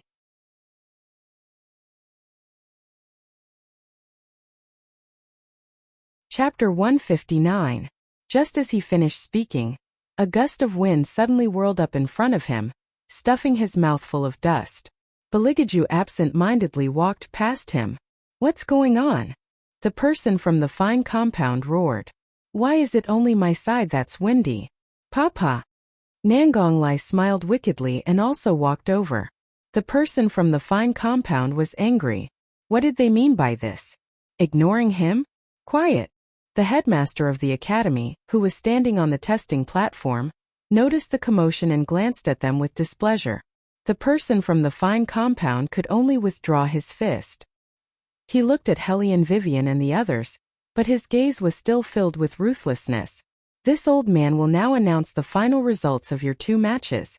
The teacher opened the presented paper and lowered his head to recognize the handwriting on it. Superior compound versus fine compound. Superior compound wins. Good compound versus inferior compound. That teacher thought he was seeing things. When he read to this point, a trace of astonishment flashed through his eyes. The Hellion Jiaoer and Yuan Lingxian standing below the platform didn't care at all. Was there still a need to announce? The good compound definitely won. The white-haired teacher took off the reading glasses on his face and wiped them. After putting them back on, he repeated what he just said. Good compound versus inferior compound. Inferior compound wins. What? Everyone opened their mouths wide and turned their heads in disbelief. They wondered if there was a problem with the test results. How could those people from the inferior compound win against the good compound? Even if there was one who stood out, it still couldn't be a complete victory. Could it be that something happened to the good compound's people, and that's why they lost 2 matches in a row? Murong Changfeng slightly narrowed his eyes and glanced at Hellion Vivian and the others. The Hellion Jiaoer noticed his gaze and gently opened her mouth. Before, I heard third sister say that the inferior compound had a student who applied for divination. His results were pretty good. It's probably because of that person. What can one match represent? Yuan Lingxian's lips curled into a mocking smile. Look at the inferior compound's appearance. It's as if winning against the good compound is equivalent to winning first place. Each and every one of them looks like country bumpkins. There's no need to care about them. Only then did Murong Changfeng retract his cold gaze. He grunted and said, "Go rest a bit and prepare for the second match." However, the superior compound's master looked at the handwriting on the fine writing paper and faintly wrinkled his brows. He won in such a short time? However, there wasn't much to be surprised about. After all, the other party was from the good compound and wasn't much better than the people from the inferior compound. Master Bai leaned back and said to Tu Sufeng, "Dean, you must be happy. I didn't expect these 3 youngsters' luck to be so good. They can be considered as a variable." Luck? Tu Sufeng gently smiled and raised his eyebrows. He didn't say anything to Master Bai. The longer a person was superior, the more he felt that others couldn't compare to him. However, he forgot that the world was big, and there were always geniuses in adversity. Actually, those 3 people really gave him a headache. They had only participated in 1 match, and he had already received 3 complaints. The first 2 people he could still understand. What he didn't understand was that icy brat shouldn't have competed yet, so how could there be complaints? Tu Sufeng's slender fingers rubbed his temples. It seemed that before the second match, he needed to have a good talk with those 3 people. "Dean, you were looking for us?" Hellion Vivian lightly smiled as she pushed open the door to Tu Sufeng's study. Tu Sufeng put the fine writing papers on the table. His gentle voice carried a black-bellied low pressure. "Sit." Seeing this, Hellion Vivian turned her head and glanced at Nangong Lai. Nangong Lai shrugged his shoulders and looked at Beligaju again. The latter had already sat down in a languid posture. One hand lazily propped up his chin, while the other hand poured himself a cup of tea without the slightest trace of politeness. Hellion Vivian and Nangong Lai glanced at each other and also sat separately, preparing to freeload a bit of food and drink from the dean. The corner of Tu Sufeng's mouth twitched. His face was a bit cold. "I received 3 complaints here. That shouldn't have anything to do with us." Nangong Lai smiled very confidently. "We haven't been fighting recently, and we haven't jumped over the wall to leave the courtyard." Tu Sufeng glanced at him and continued, "Each one of them is a complaint against you." Nangong Lai stared blankly for a moment, then lowered his head and began to drink tea. "The teacher said that when you were competing you were unorganized, undisciplined, and even looked down on your teachers." Tu Sufeng put his hands on the wooden table, his eyes faintly. "It's just a competition, and you've already violated 3 rules. How did you do it?" Hellion Vivian expressed her innocence. "I just took a nap before going on stage." Tu Sufeng, you really don't have any sense of organization. What about you?" Tu Sufeng decided to simply ask them one by one. "Me? I didn't do anything." Nangong Lai's finger pointed at the tip of his pen, and smiled wickedly. "I was always talking and laughing with the noble young ladies watching the competition. I simply didn't have the opportunity to do anything bad." Tu Sufeng wanted to rub his forehead again. "Competitors can't talk to spectators, don't tell me you don't know that? Was discipline eaten by dogs?" Hellion Vivian and Nangong Lai started to look at each other at the same time. Their eyes fell on Baligaju. Both of them wanted to know why he was being complained about. Say it, what did you do that made the teachers unable to tolerate it? When Tu Sufeng looked at Baligaju, he was already helpless. Baligaju twisted his thick eyebrows. The chair we were sitting on was too dirty. So, Baligaju's tone was indifferent.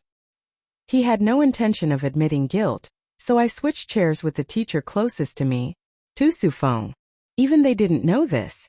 Hellion Vivian and Nangong Lai silently drank tea. No wonder they received 3 complaints. The main culprit was finally found. Simply shameless. You didn't even tell us when you switched chairs. Was this the main point? Tu Sufeng's always gentle and elegant handsome face cracked. He took a deep breath, and his voice returned to its previous gentleness. His eyes were bright. 1 complaint deducted 10,000 taels of silver. Hellion Vivian's heartless smile froze. The total is only 100,000 taels. Now it's 70,000 taels. Tu Sufeng drank a mouthful of tea, his voice slow.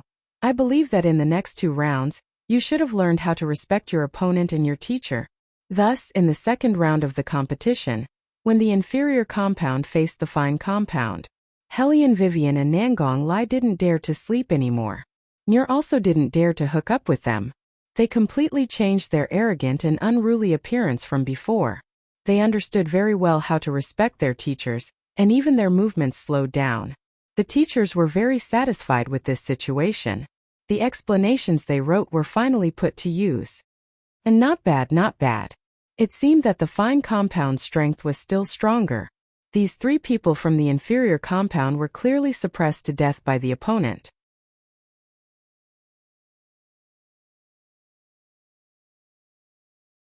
Chapter 160. On this side, Nangong Lai was seriously going easy on the water. He obviously already knew the answer, but he didn't move his brush. On the other side, the student from the fine compound was immensely pleased with himself, as if he was saying that this kind of level simply wasn't worthy of him competing.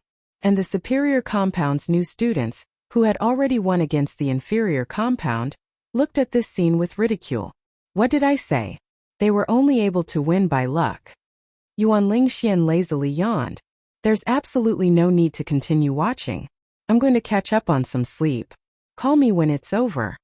The Hellion Jiaoer also curled the corners of her mouth, allowing the servant girl to support her to the pavilion under the shade of the tree. She coldly humped in disdain in her heart.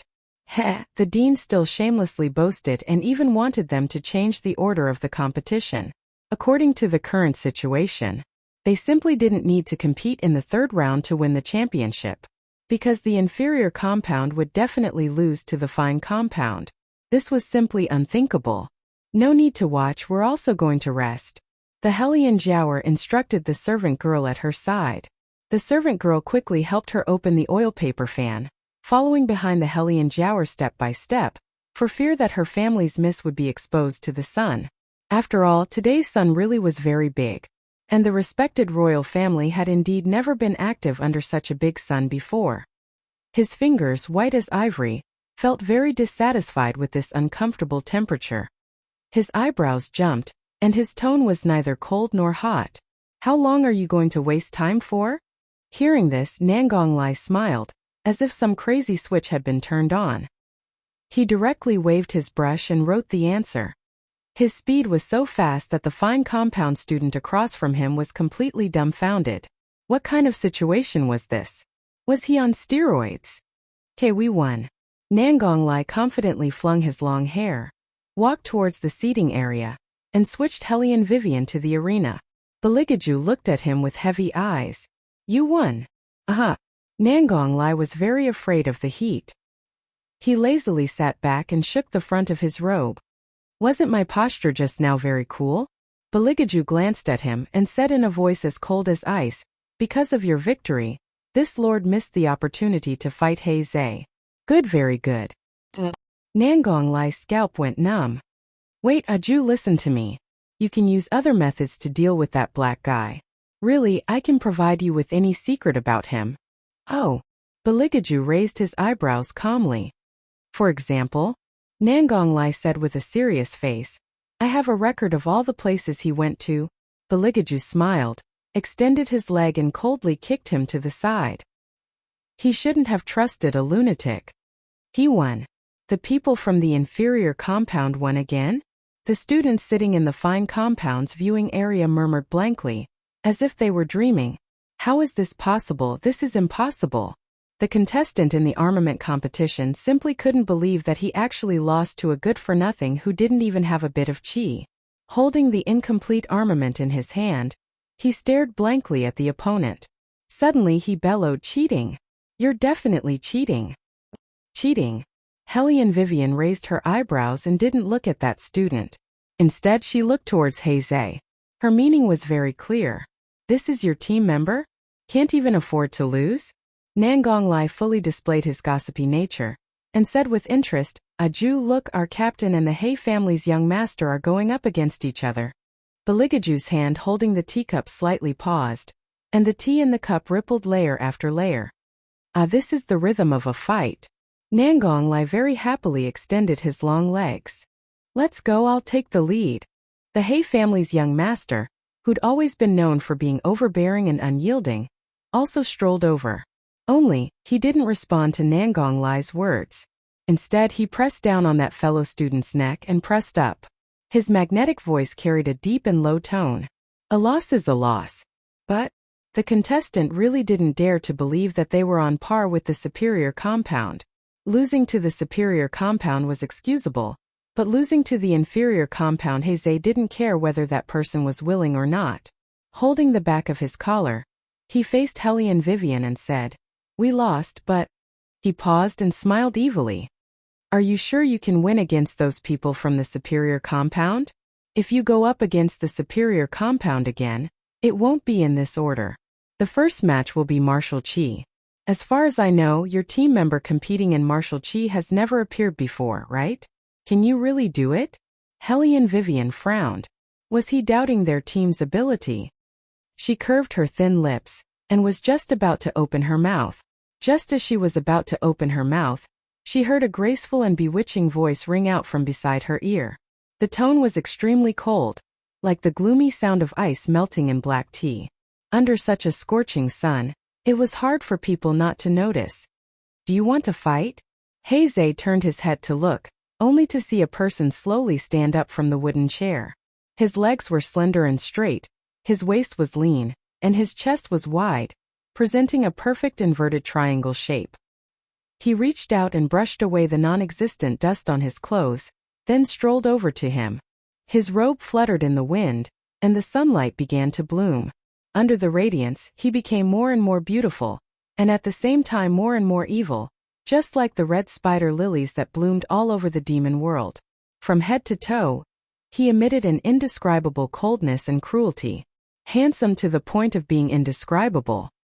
He turned his face to the side.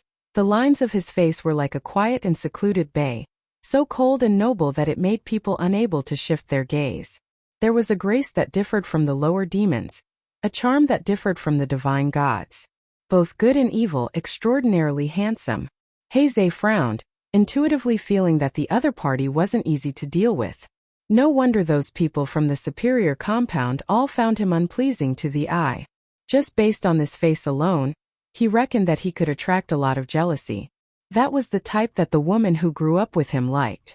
Thinking to this point, Heizei's eyes also carried provocation. He raised his eyebrows and looked straight at the man in front of him, completely unyielding. Okay. Even though they hadn't started fighting yet, the sparks that crackled between the two of them made Hellion Wei Wei feel a headache. She pressed her own temples. She finally understood how the dean felt. This scene really made one feel very helpless. Hellion Vivian also didn't say anything, and directly pulled Heizei's hand over. Her first reaction was to first take away this most impulsive, tyrannical young master. Beligaju's fingers paused, and his gaze fell on Hellion Vivian's body. Following that, his bottomless black eyes deepened. The surrounding leaves were swept up by the wind, and dark blue flower petals soared up, then fell down. Everything seemed to be in slow motion by magic. In that split second, the chill emitted from his body made even Nangong Lai, who was standing at the side watching the fight, tremble along with it. Aju, is he angry?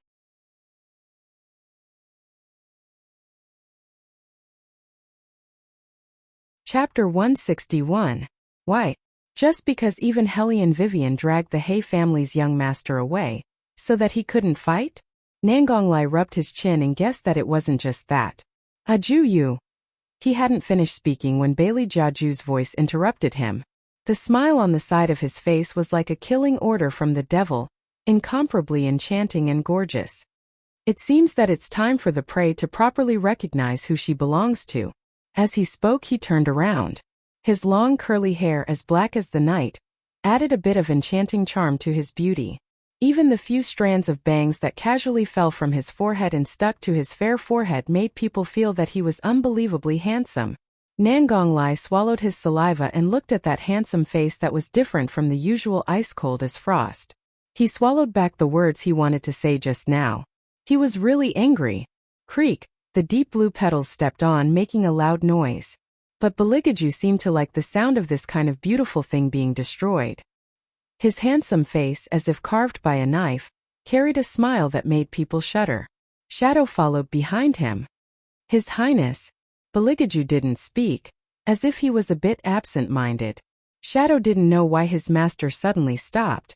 He could only stand at the side, trembling. He also didn't dare to remind him that there was still the next competition. Baligaju seemed to have stood for a long time. So long that when he finally knew that the woman wouldn't catch up, he slowly moved his long legs. His robe was rolled up, the silver earring on his left ear emitted a dazzling light, and his long eyelashes cast a faint shadow. His quiet, handsome face looked so harmless, like an angel that had fallen to earth. Extraordinarily handsome, unfathomable. Nangonglai, who sensed something strange, raised his eyes slightly worriedly. There were still people in the fine compound spectator seats who weren't convinced. They walked over, wanting to reason with Baligaju. But before he could say anything, he was frightened by the look in Bailey Jiaju's eyes. Bailey Jiaju used that pair of blood-red eyes to coldly stare at him. Step by step he walked closer. That appearance was like a poisonous snake, not allowing people to say another word. The man couldn't help but take a step back. He felt as if his face had been cut by some unknown gas, giving off a slight stinging pain. Stupid thing. Baligaju laughed coldly, but no one knew who he was talking about. Along with the crack of the ring on his pinky, a series of kacha sounds were heard. All the teacups placed on the wooden table shattered. The young and strong figure was slowly swallowed up by the setting sun and completely turned into a creature under the dusky light. In the boundless red light, only that green robe could be seen fluttering in the wind, and his demonic appearance was unpredictable.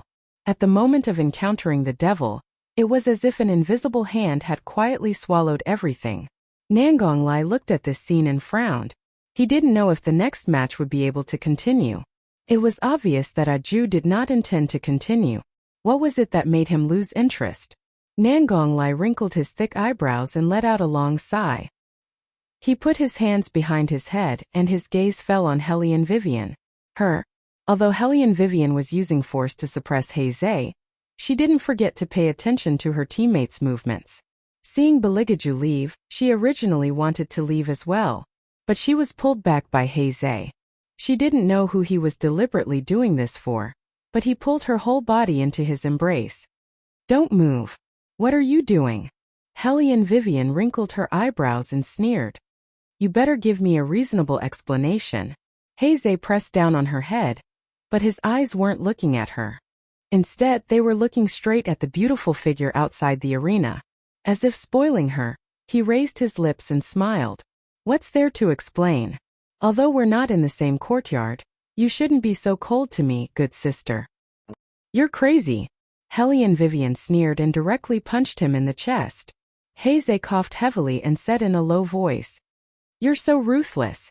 Later I won't want the bonus, okay? No. Hellion Vivian pushed him away and turned around to leave.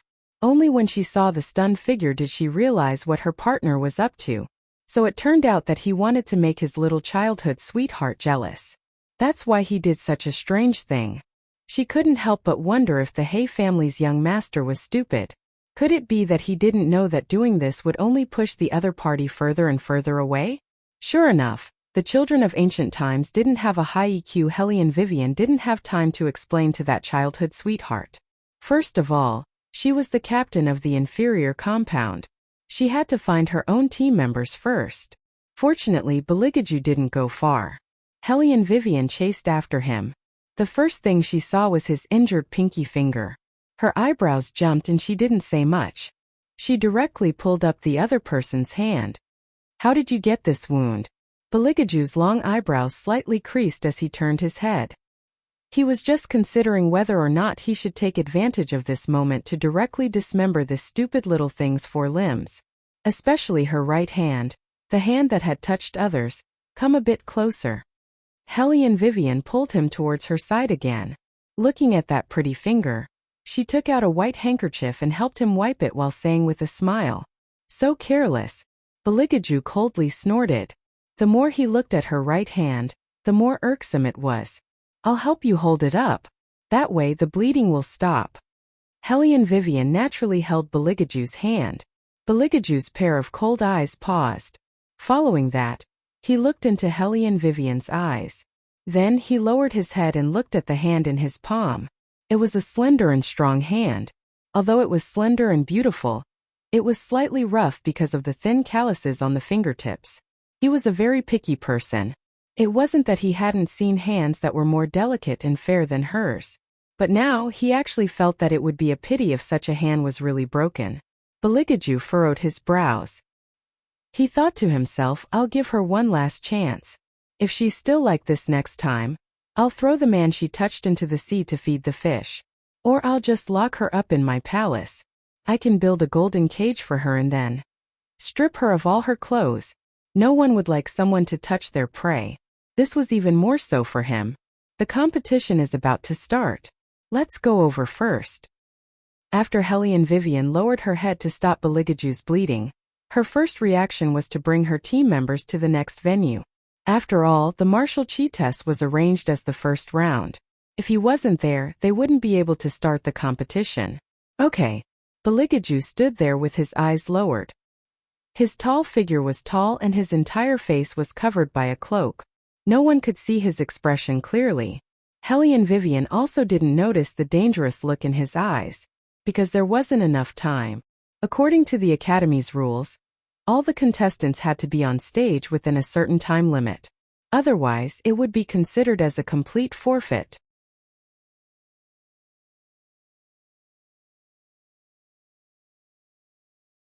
Chapter 162. Under the bright light of heaven and earth, on the competition field, Yuan Zhexian, wearing a Chinese brocade robe, stood with a cold expression. When he had just received the little servant, he immediately sat up from the wooden couch, his eyes filled with astonishment. Those 3 wastes from the inferior compound actually won. What the hell is the fine compound doing? Are they deliberately throwing the game? Yuan Zhexian impatiently wrinkled his brows, then sneered. How could he forget? The order of appearance can sometimes affect a team's morale. In the first 2 matches, the martial chi competition was placed at the end. In other words, Heizei didn't even appear. If he appeared, it definitely wouldn't be this kind of result. Thinking like this, Yuan Lingxian once again mockingly curved his thin lips. Those wastes from the inferior compound actually had quite good luck. Twice in a row, they were able to bask in the glory of the competition system. However, this time they shouldn't even think about taking advantage of the situation anymore. Presumably, they themselves also knew, so they didn't even dare to come. Yuan Lingxian disdainfully looked at the inferior compound's empty competition area. His voice lazily dragged out as he spoke to the nearby Tusifeng. Principal, there's still half an incense's time left. The incense will run out. If they still haven't appeared, then we can only abandon the competition. At that time you can't cover up for the students on your side. Otherwise, we'll be bitterly disappointed. Tu Sufeng elegantly sat in the inferior compound's manager's seat. After hearing Yuan Lingxian's words, he sipped a mouthful of tea, his tone indifferent. I'm sitting here right now. I don't have any right to judge, so what's there to talk about covering up? What the principal said is correct. Lingxian, you're thinking too much. Stand properly for a while. Sitting to the side, Master Bai stroked his beard. his face filled with indescribable pride. "In a moment you can come down. We're the school's perennial winners. What's wrong with waiting for them for half an instance's time? Don't be impatient." Yuan Lingxian smiled. "Teacher, this student isn't impatient. I'm just afraid that the opponents will be scared and won't even dare to come. That would certainly hurt the principal." "That's true." Master Bai pretended to be indifferent as he glanced at Tu Sufeng's direction. "Dean, do those students of yours have a plan or not? If they want to forfeit the competition, they can directly bring it up. After all, they are usually too arrogant, and are worried that they will lose face in front of so many people. It's not good for them to continue staying in the academy. We can completely understand. Let Ling Xian and the others go easy on them during the competition. Why not even show up?" Tu Sufeng turned the teacup in his hand, his gentle voice lower than usual. "Who told Master Bai that they wanted to forfeit? It's just a delay midway. It's not time yet, so why is Master Bai in such a hurry?" You're right. Why should this old man be anxious? The one who should be anxious is indeed not this old man," Master Bai said in a strange tone as he retracted his gaze from Tu Sufeng. Tu Sufeng sat quietly. His gaze fell on the incense stick that was about to burn out. The errand boy stood beside him, slightly bending forward as if he was reporting something. Tu Sufeng suddenly frowned. At this time it was unknown who shouted, "The incense stick is about to go out." Tu Sufeng's hand that was holding the teacup tightened, and his deep black eyes also sank. The three referees glanced at each other, and then began to pick up the brush. They dipped it in ink, intending to write the two words "forfeit" in front of the inferior compound. Only a bang sound was heard. A hole was kicked in the wall of the field. White dust rose, and three silhouettes were faintly discernible. Their auras were different, but each one had an extraordinary bearing. Nangonglai's eyebrows were half raised. He was dressed in a wanton and unruly manner. He raised his hand to press his hair, and his spotlessly white wrist was tied with prayer beads. He had long and narrow eyes and a bad smile. He didn't have enough time to restrain his body's evil aura. Even his eyebrows carried a bewitching charm that made young girls blush. Hellion Vivian stood beside him, with a deep and shallow smile that wasn't a smile. Her indolence carried a trace of roguishness. Her left hand leisurely rolled up the sleeve of her right hand, and the corner of her mouth slightly raised. Compared to the other girls, she had a touch of handsomeness. The silver-clothed, black-haired Baligaju stood behind them, and seemed to be slowly walking over. His black hair fluttered in the wind, and his long robe fell into the dense fog of cold air. Yet, it didn't seem to be contaminated in the slightest. Instead, it leaked out an aura that belonged to nobility. It was like a phantom in a withered castle, graceful and calm. "Let's go." Hellion Vivian curved her lips, raised her eyes and paused between each word. "Let's let them experience how arrogant our inferior compound is." It was a simple sentence. Three different temperaments, but extraordinary silhouettes, pulled open a straight line, and stepped into the boiling cauldron of voices in the field. That kind of indolent attitude, as if there was no one else present, seemed to be responding to Master Bai's words. That's right. They were just this arrogant. Master Bai looked at those people, and his white eyebrows gradually knitted together. He coldly snorted in displeasure. This old man has never seen someone enter the field like this. Hellion Vivian and the others didn't care what he said, and directly stood in front of Tu Sufeng. Their voices were clear, and every word was clear. Inferior compound representatives reporting for the competition. The distant referees also couldn't see their faces clearly, but after seeing them hear Hellion Vivian's voice, they stood up and put away their ink brushes. Tu Sufeng raised his head and looked at the three students who gave him the most headaches. His tone was gentle. Deduct 10,000 taels, you still have 60,000 taels. Why? Hellion Vivian raised her eyebrows. Principal, we shouldn't be late, right? Looking at Master Bai's face that looked like he'd swallowed a fly, she knew that they'd caught up. After the competition, there was a serious conflict with the other side, causing a very bad influence. 5,000 taels. After that, Tu Sufeng unhurriedly turned his head and glanced at the broken wall, destroying the facilities of the courtyard. 5,000 taels. Nangonglai refused to accept. We were taking a shortcut. If they hadn't kicked the wall, they wouldn't have made it in time. Moreover, the most important thing was that kicking the wall out was more eye-catching, wasn't it? Tu Sufeng glanced at Nangong Lai, looking like he was considering whether or not to deduct the remaining 5,000 taels. Hellion Vivian gave Nangong Lai a thumbs up. Nangong Lai's lips curved into a smile, more brilliant than at any other time. Tu Sufeng put down the teacup in his hand, his tone unhurried. Refuting the teacher at 5,000 taels. Nangong Lai. Hellion Vivian. Fuck, what happened to not punishing them? Okay, it's your turn. Go on stage. Tu Sufeng paused, then said again. If you win beautifully, the Academy can consider canceling all of the previous punishments. Sir Principal, your method of hitting with a stick and then giving a box of dates is too good. At least 2 of the 3 immediately ignited an unusual little universe, their eyes shining as they looked towards Yuan Lingxian on the stage. The corners of Yuan Lingxian's mouth hooked up, as if he didn't put them in his eyes at all.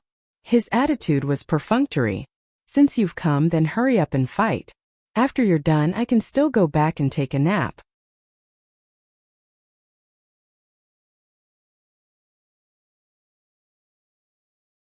Chapter 163. The teacher looked at the referees at his side and nodded. He stood up and heavily coughed twice. Following the sound of those 2 dry coughs, the entire venue regained its tranquility. The teacher's severe gaze looked all around. After seeing that everyone was absolutely silent, he laughed. The finals of the Academy, the superior compound versus the inferior compound. The first round, the martial chi test, now begins. After saying this, the teacher returned to his original position. Master Bai felt that he didn't even need to watch the first round. That was the Yuan family's most outstanding genius. His martial chi attainment was only below Murong Chongfeng's. In the entire academy, it was hard to find someone stronger than him, let alone a waste from the inferior compound. What he was concerned about was the second round of the armament competition. It wasn't because of anything else. It was just that the armament competition was different from the other 2 rounds. A written exam was added in the finals. He was afraid that when the time came, it would take too long and the students on their side would become impatient. Thinking about it, the result was already predestined. If he still had to take time out to compete with this group of people who didn't even understand what armament competition was, it was simply a waste of time. He might as well sleep a bit more. Master Bai shook his head. He simply held the purple clay teapot in his hand and began to close his eyes to rest. The spectators watched and let out a long sigh. Look at how relaxed Master Bai is. He doesn't even need to instruct and let young Master Yuan directly go on stage. I reckon that the champion this time will definitely be the superior compound. That's for sure. The first 2 rounds were all divination rounds first. The martial chi test was left to the end. The inferior compound could still deal with it, but the finals are different.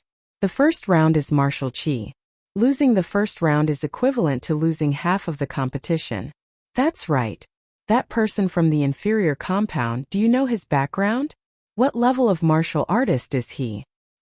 He's so bold, going up against young Master Yuan as soon as he comes up. I don't know his background, but last time I looked at the Academy's information, it seems he's Earth rank. Ha ha ha, Earth rank? Then he's in trouble. Young Master Yuan won't be lenient. Speaking of which, the inferior compound also won the first 2 rounds. This person doesn't seem to have participated in the competition. No matter whether he participated or not, he's dead. Don't forget, that's young Master Yuan. Everyone discussed spiritedly. All of them rejoiced in the misfortune of others. However, when he saw the figure behind him, he couldn't help but gulp. Bailey Jiaju slowly walked up to the competition stage. His long robe outlined the contours of his shoulders, his tall and straight back, as he stood under the golden dusk, so beautiful that even the heavens and the earth seemed to have lost its place. The people around him automatically made way for him. In his eyes there didn't seem to be so many people, and Yuan Lingxian didn't exist. His gaze was as usual sharp, cold, noble, and even some unfathomable emotions. Because of this, it made Yuan Lingxian gnash his teeth in anger. He was born a proud son of heaven. Which one of the officials, big or small, didn't have to look at his face in order to pass their days? Even in the White Academy, the students of these 4 courtyards had to listen to his commands. This poor and pedantic brat actually dared to embarrass him. Yuan Lingxian didn't believe that an Earth-stage martial artist was worthy of his attention. If it wasn't for this brat being too arrogant, he wouldn't even have thought of stepping onto the stage. But now, he really wanted to beat him into a meat patty. Especially with that arrogant face of his, he'd definitely properly greet him. Yuan Lingxian took a step forward, lifting his eyelids to look at Beligaju. You should now know the difference between you and this young master. Daring to provoke this young master on the first day, I have to say that you really don't fear death. If I were you, I'd forfeit right now. At the very least, you'd be able to preserve your life. Of course, if you kneel and beg this young master in a moment, this young master can actually leave you half a life. Hearing these words, the first to react wasn't Beligaju, but rather the 7th prince sitting in the superior compound's reserve team. The little one stood up all of a sudden, with an expression like the end of the world had arrived. He actually dared to make third brother kneel to him. This child of the Yuan family had gone crazy. This won't do. After the competition, he definitely had to cut off all relations with the superior compound, so as to avoid third brother's collective retaliation. Third brother had never been the kind of person to just beat someone up and leave it at that. What followed after the fight was the most torturous. For example, making him strip naked and do the little frog dance. Oh heavens! He simply didn't want to remember anymore. The little 7th prince hugged his own bald head and swayed back and forth. His small body was somewhat unable to stand, but his 2 cheeks were puffed up in an adorable manner. It had to be said that this Yuan Lingxian was too stupid. Really especially stupid. Nangonglai also thought so. He slowly pulled out a smile, carrying a playful and icy coldness. Putting aside the fire Qilin, just that man's unfathomable martial chi alone, even 10 Yuan Lingxians wouldn't be enough for him to beat him up. What kind of reaction would the royal family have? Nangonglai turned his head and looked at Beligaju's side profile that had turned cold. Yuan Lingxian still wasn't afraid of death, chirping noisily there. After waiting for him to show off enough, Beligaju finally slowly opened his mouth, only saying 3 words. Who are you? Who are you? Who are you? Who are you? Yuan Lingxian's expression began to crack. Pff. Hellion Vivian, who'd heard everything from beginning to end, couldn't hold back. She clutched her stomach and laughed. Instant kill. Absolute instant kill. When you hate someone to death, the other party actually asks you who you are. That kind of feeling couldn't be described with words. Yuan Lingxian's face changed from red to white, then from white to black, changing back and forth. It wasn't brilliant at all. Beligaju still had an appearance that didn't concern him. His handsome side profile was so clean that one could practically see the fine hairs on his face. Yuan Lingxian was thoroughly enraged. His left hand tightly clenched, then he flipped it up. A crisp swish sounded. The long whip in his hand revealed its shape with a swish. The body of the whip carried sharp thorns, emitting a golden light. Heavens, gold rank! This is the first time I've seen the legendary gold rank. Don't tell me this is the innate talent of the heirs of the 4 great clans. Too amazing. Hearing the 2 words gold rank, Master Tu Lao looked towards the arena. It was indeed gold rank without a doubt. Although the light was still very weak, that kind of sharpness wasn't something anyone could block. It looked like the inferior compound, who'd rushed out like a dark horse, was bound to lose this round. Yuan Lingxian enjoyed the sighs of admiration from all around him. The corner of his mouth raised in a complacent, sinister smile. How is it? Do you want to beg for mercy? Everyone turned their heads and looked towards Beligaju. Generally speaking, in this kind of situation, the person who'd lost would give up on the competition. After all, the opponent was a gold rank. Facing this kind of ardent gaze, Beligaju really didn't disappoint the crowd. His left hand was still tidying up his sleeves. He unhurriedly tilted his head and glanced to the side. Beg for mercy? Are you talking about you? It was precisely this kind of attitude that made Yuan Lingxian's chest boil with anger. His palm moved, and the whip suddenly seemed to have a life of its own, transforming into a long black snake. The tip even hissed as it flicked out its tongue. Everyone below the arena was overwhelmed with shock. Just how high did one's martial chi have to be to make a martial cultivator transform into a Dharma idol? How was this a martial chi test? It was simply a massacre. At this very moment, everyone only had one thought in their hearts, and that was that Baligaju wouldn't survive.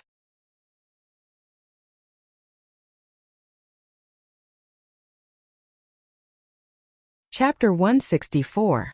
The long snake entered the sky, and in the blink of an eye, it turned into a huge python, its bloody maw covering down from above.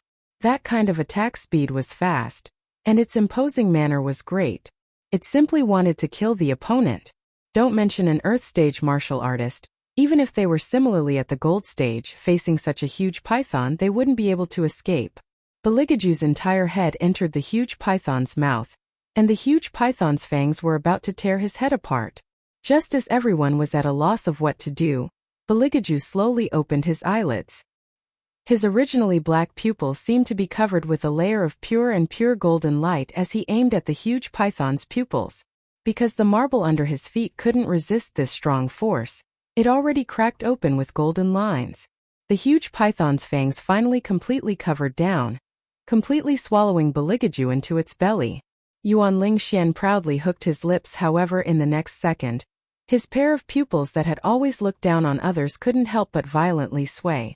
Because in the midst of the smoke rising from the ruins, the one shrinking back wasn't Baligaju, but the martial cultivator he was so proud of? How was this possible? What did that man do in the end? Silence, a deathly silence. The spectators were all stupefied. Their mouths opened wider than an egg, and the expressions on their faces were extremely marvelous. After a moment, rapid breathing sounded like a windmill. Looking at the scene in front of them in shock, unprecedented astonishment flashed through their eyes. The huge python that was originally crazily eating people actually lost its previous vicious aura, curling up into a small black snake as if it had been subdued. It continuously retreated backwards, and even had a hint of begging for mercy. However, the man turned a blind eye to all of this, only slowly walking forward. His blue clothes wrapped around his slender figure, and his pure white fur cloak fluttered in the wind, revealing an ice-cold murderous aura. His expression was as indifferent as before, and the curve at the corner of his mouth mixed with a kind of calmness and elegance. It was as if the vicissitudes of life and the scattering of ashes were all but a snap of his fingers. The snake's shadow retreated, only leaving behind pieces of martial cultivators under his feet.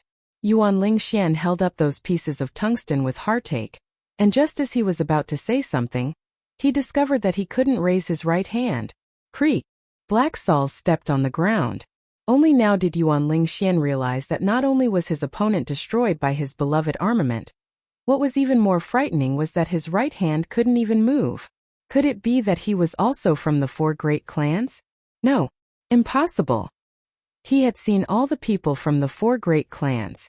The only one whose inner strength was above his was Murong Changfeng. Furthermore, this person had never appeared in the insignia of the four great clans before. Then who was he? In the Dragon War Empire, was there anyone more powerful than the four great families? Damn it! As if he wanted to spit out the shock in his heart, Yuan Lingxian madly roared, his voice trembling somewhat hard to conceal. There was a fishy taste in his throat, and a mouthful of blood overflowed from the corner of his mouth. Unable to hold on any longer, he was shaken out of the arena by the indescribable martial qi.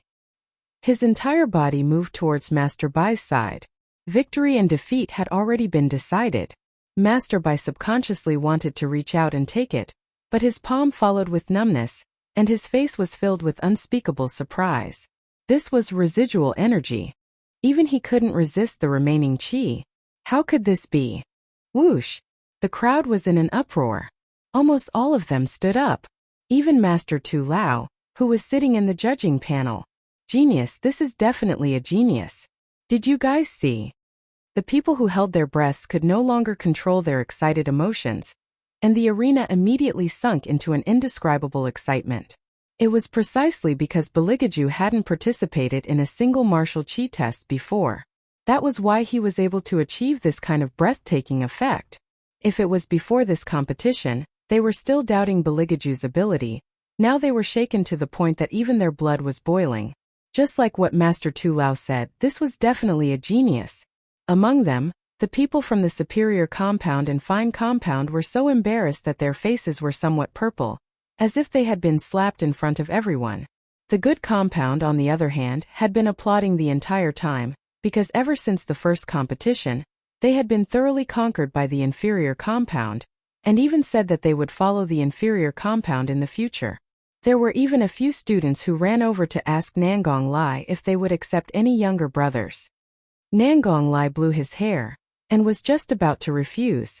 Hellion Vivian faintly smiled and said one word, accept.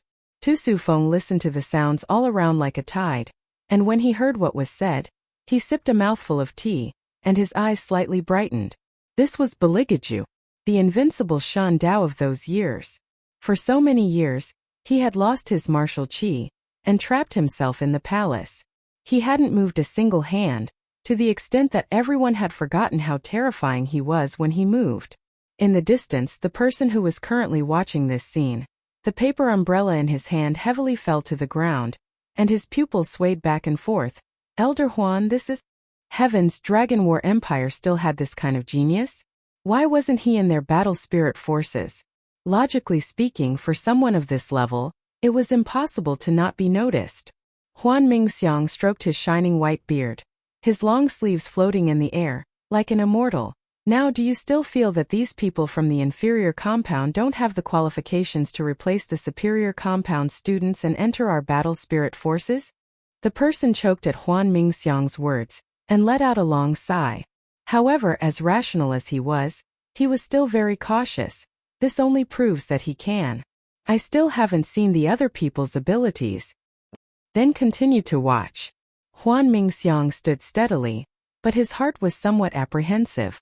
If that girl was competing in martial qi, he wasn't worried at all, but martial cultivation really wasn't something that ordinary people could play with. Especially after this competition, the people from the superior compound would very likely change their competitors. If that was the case, then the person she would face would be Murong Changfeng. Excluding the Wu Shuang Gongzi from the martial cultivation aristocratic family, Murong Changfeng, this person was the most talented person in martial cultivation that they had discovered so far. Could be seen how powerful he was. In addition, he was Master Tu Lao's disciple. Huan Mingxiang almost suspected that this competition would present a one-sided situation. And Hellion Vivian herself wasn't worried at all, directly walking towards Beligaju.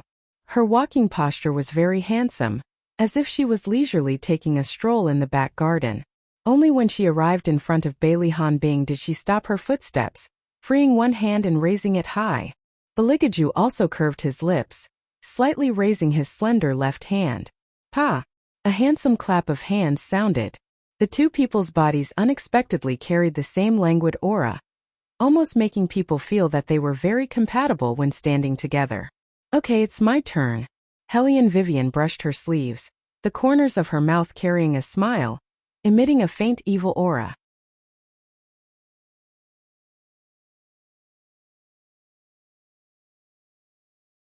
Chapter 165.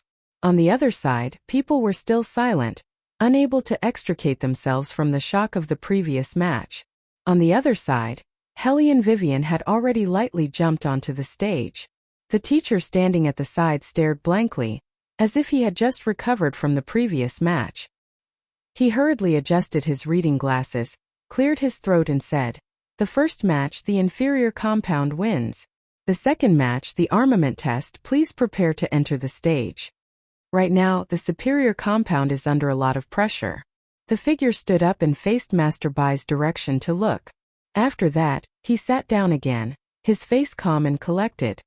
This match is of the utmost importance to the entire competition. Even if the contestant chosen before is more powerful than the opponent's contestant, they'll still change people.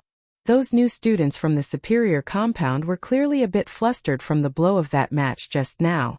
The higher one stands, the more they can't afford to lose. For so many years they haven't lost once. However, it doesn't matter. Every team will have their own soul. The soul of this team from the superior compound is none other than Murong Changfeng. The one surnamed Bai will definitely send Murong Changfeng out. Not only is it for the sake of winning, but it's also for the sake of reigniting the superior compound's morale. Otherwise, if this match isn't won beautifully enough, it'll affect the next match's diviner. That's because no matter how outstanding a student is, when they truly enter the fighting arena, whether or not the leader can hold his ground is also very important. The figure's analysis wasn't wrong. After the teacher finished speaking, Master Bai stood up. Head judge, our compound requests a change of people. In the competition, every compound only had one chance to change people. That's why, unlike the inferior compound, the other compounds would arrange for substitute students. This was so that during the competition, they could change out the competing compound at any time according to the situation. It was as everyone had expected. As expected, Master Bai changed places with Murong Changfeng. Murong Changfeng's handsome face tilted to the side, as if he didn't care at all. He extended his hand and took off the weighted buckle on his wrist. His outstanding temperament actually made many people from the superior compound feel their blood surge. Did you guys see? Lord Murong is actually wearing a weighted buckle on his wrist. In other words, in the previous match against the fine compound, he was wearing a weighted buckle. Heavens!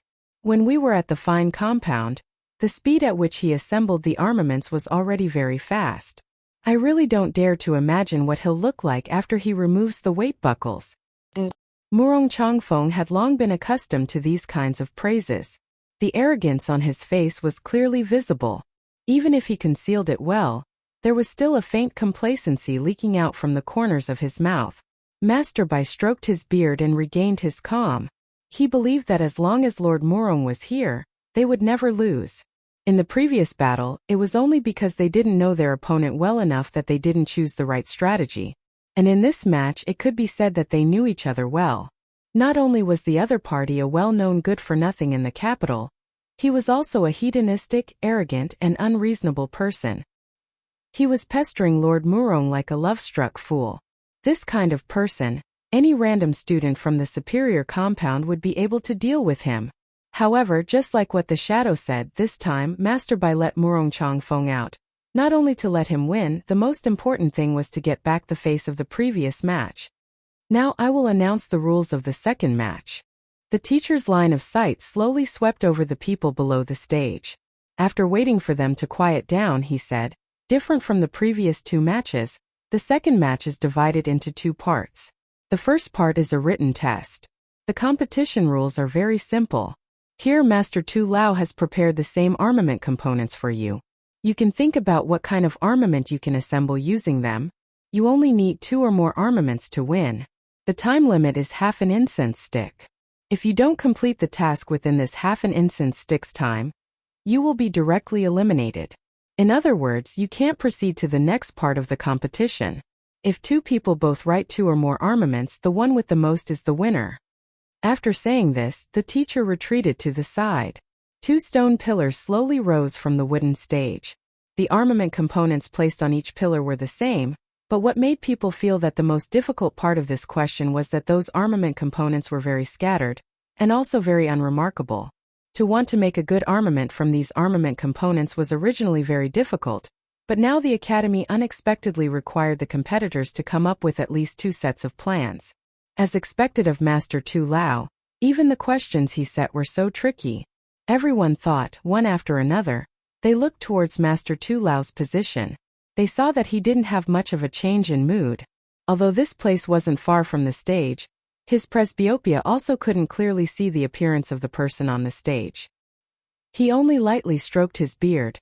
A pair of smiling eyes carried a sense of mystery. This year's students from the inferior compound are actually worth paying attention to.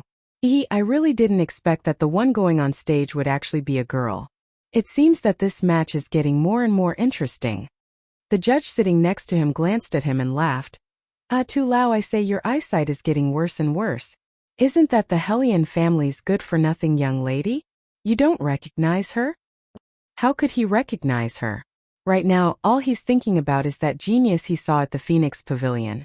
He doesn't even care about his own disciple. Why would he care about a completely unrelated person? Tu Lao put down the teacup in his hand. You guys should stop making fun of me.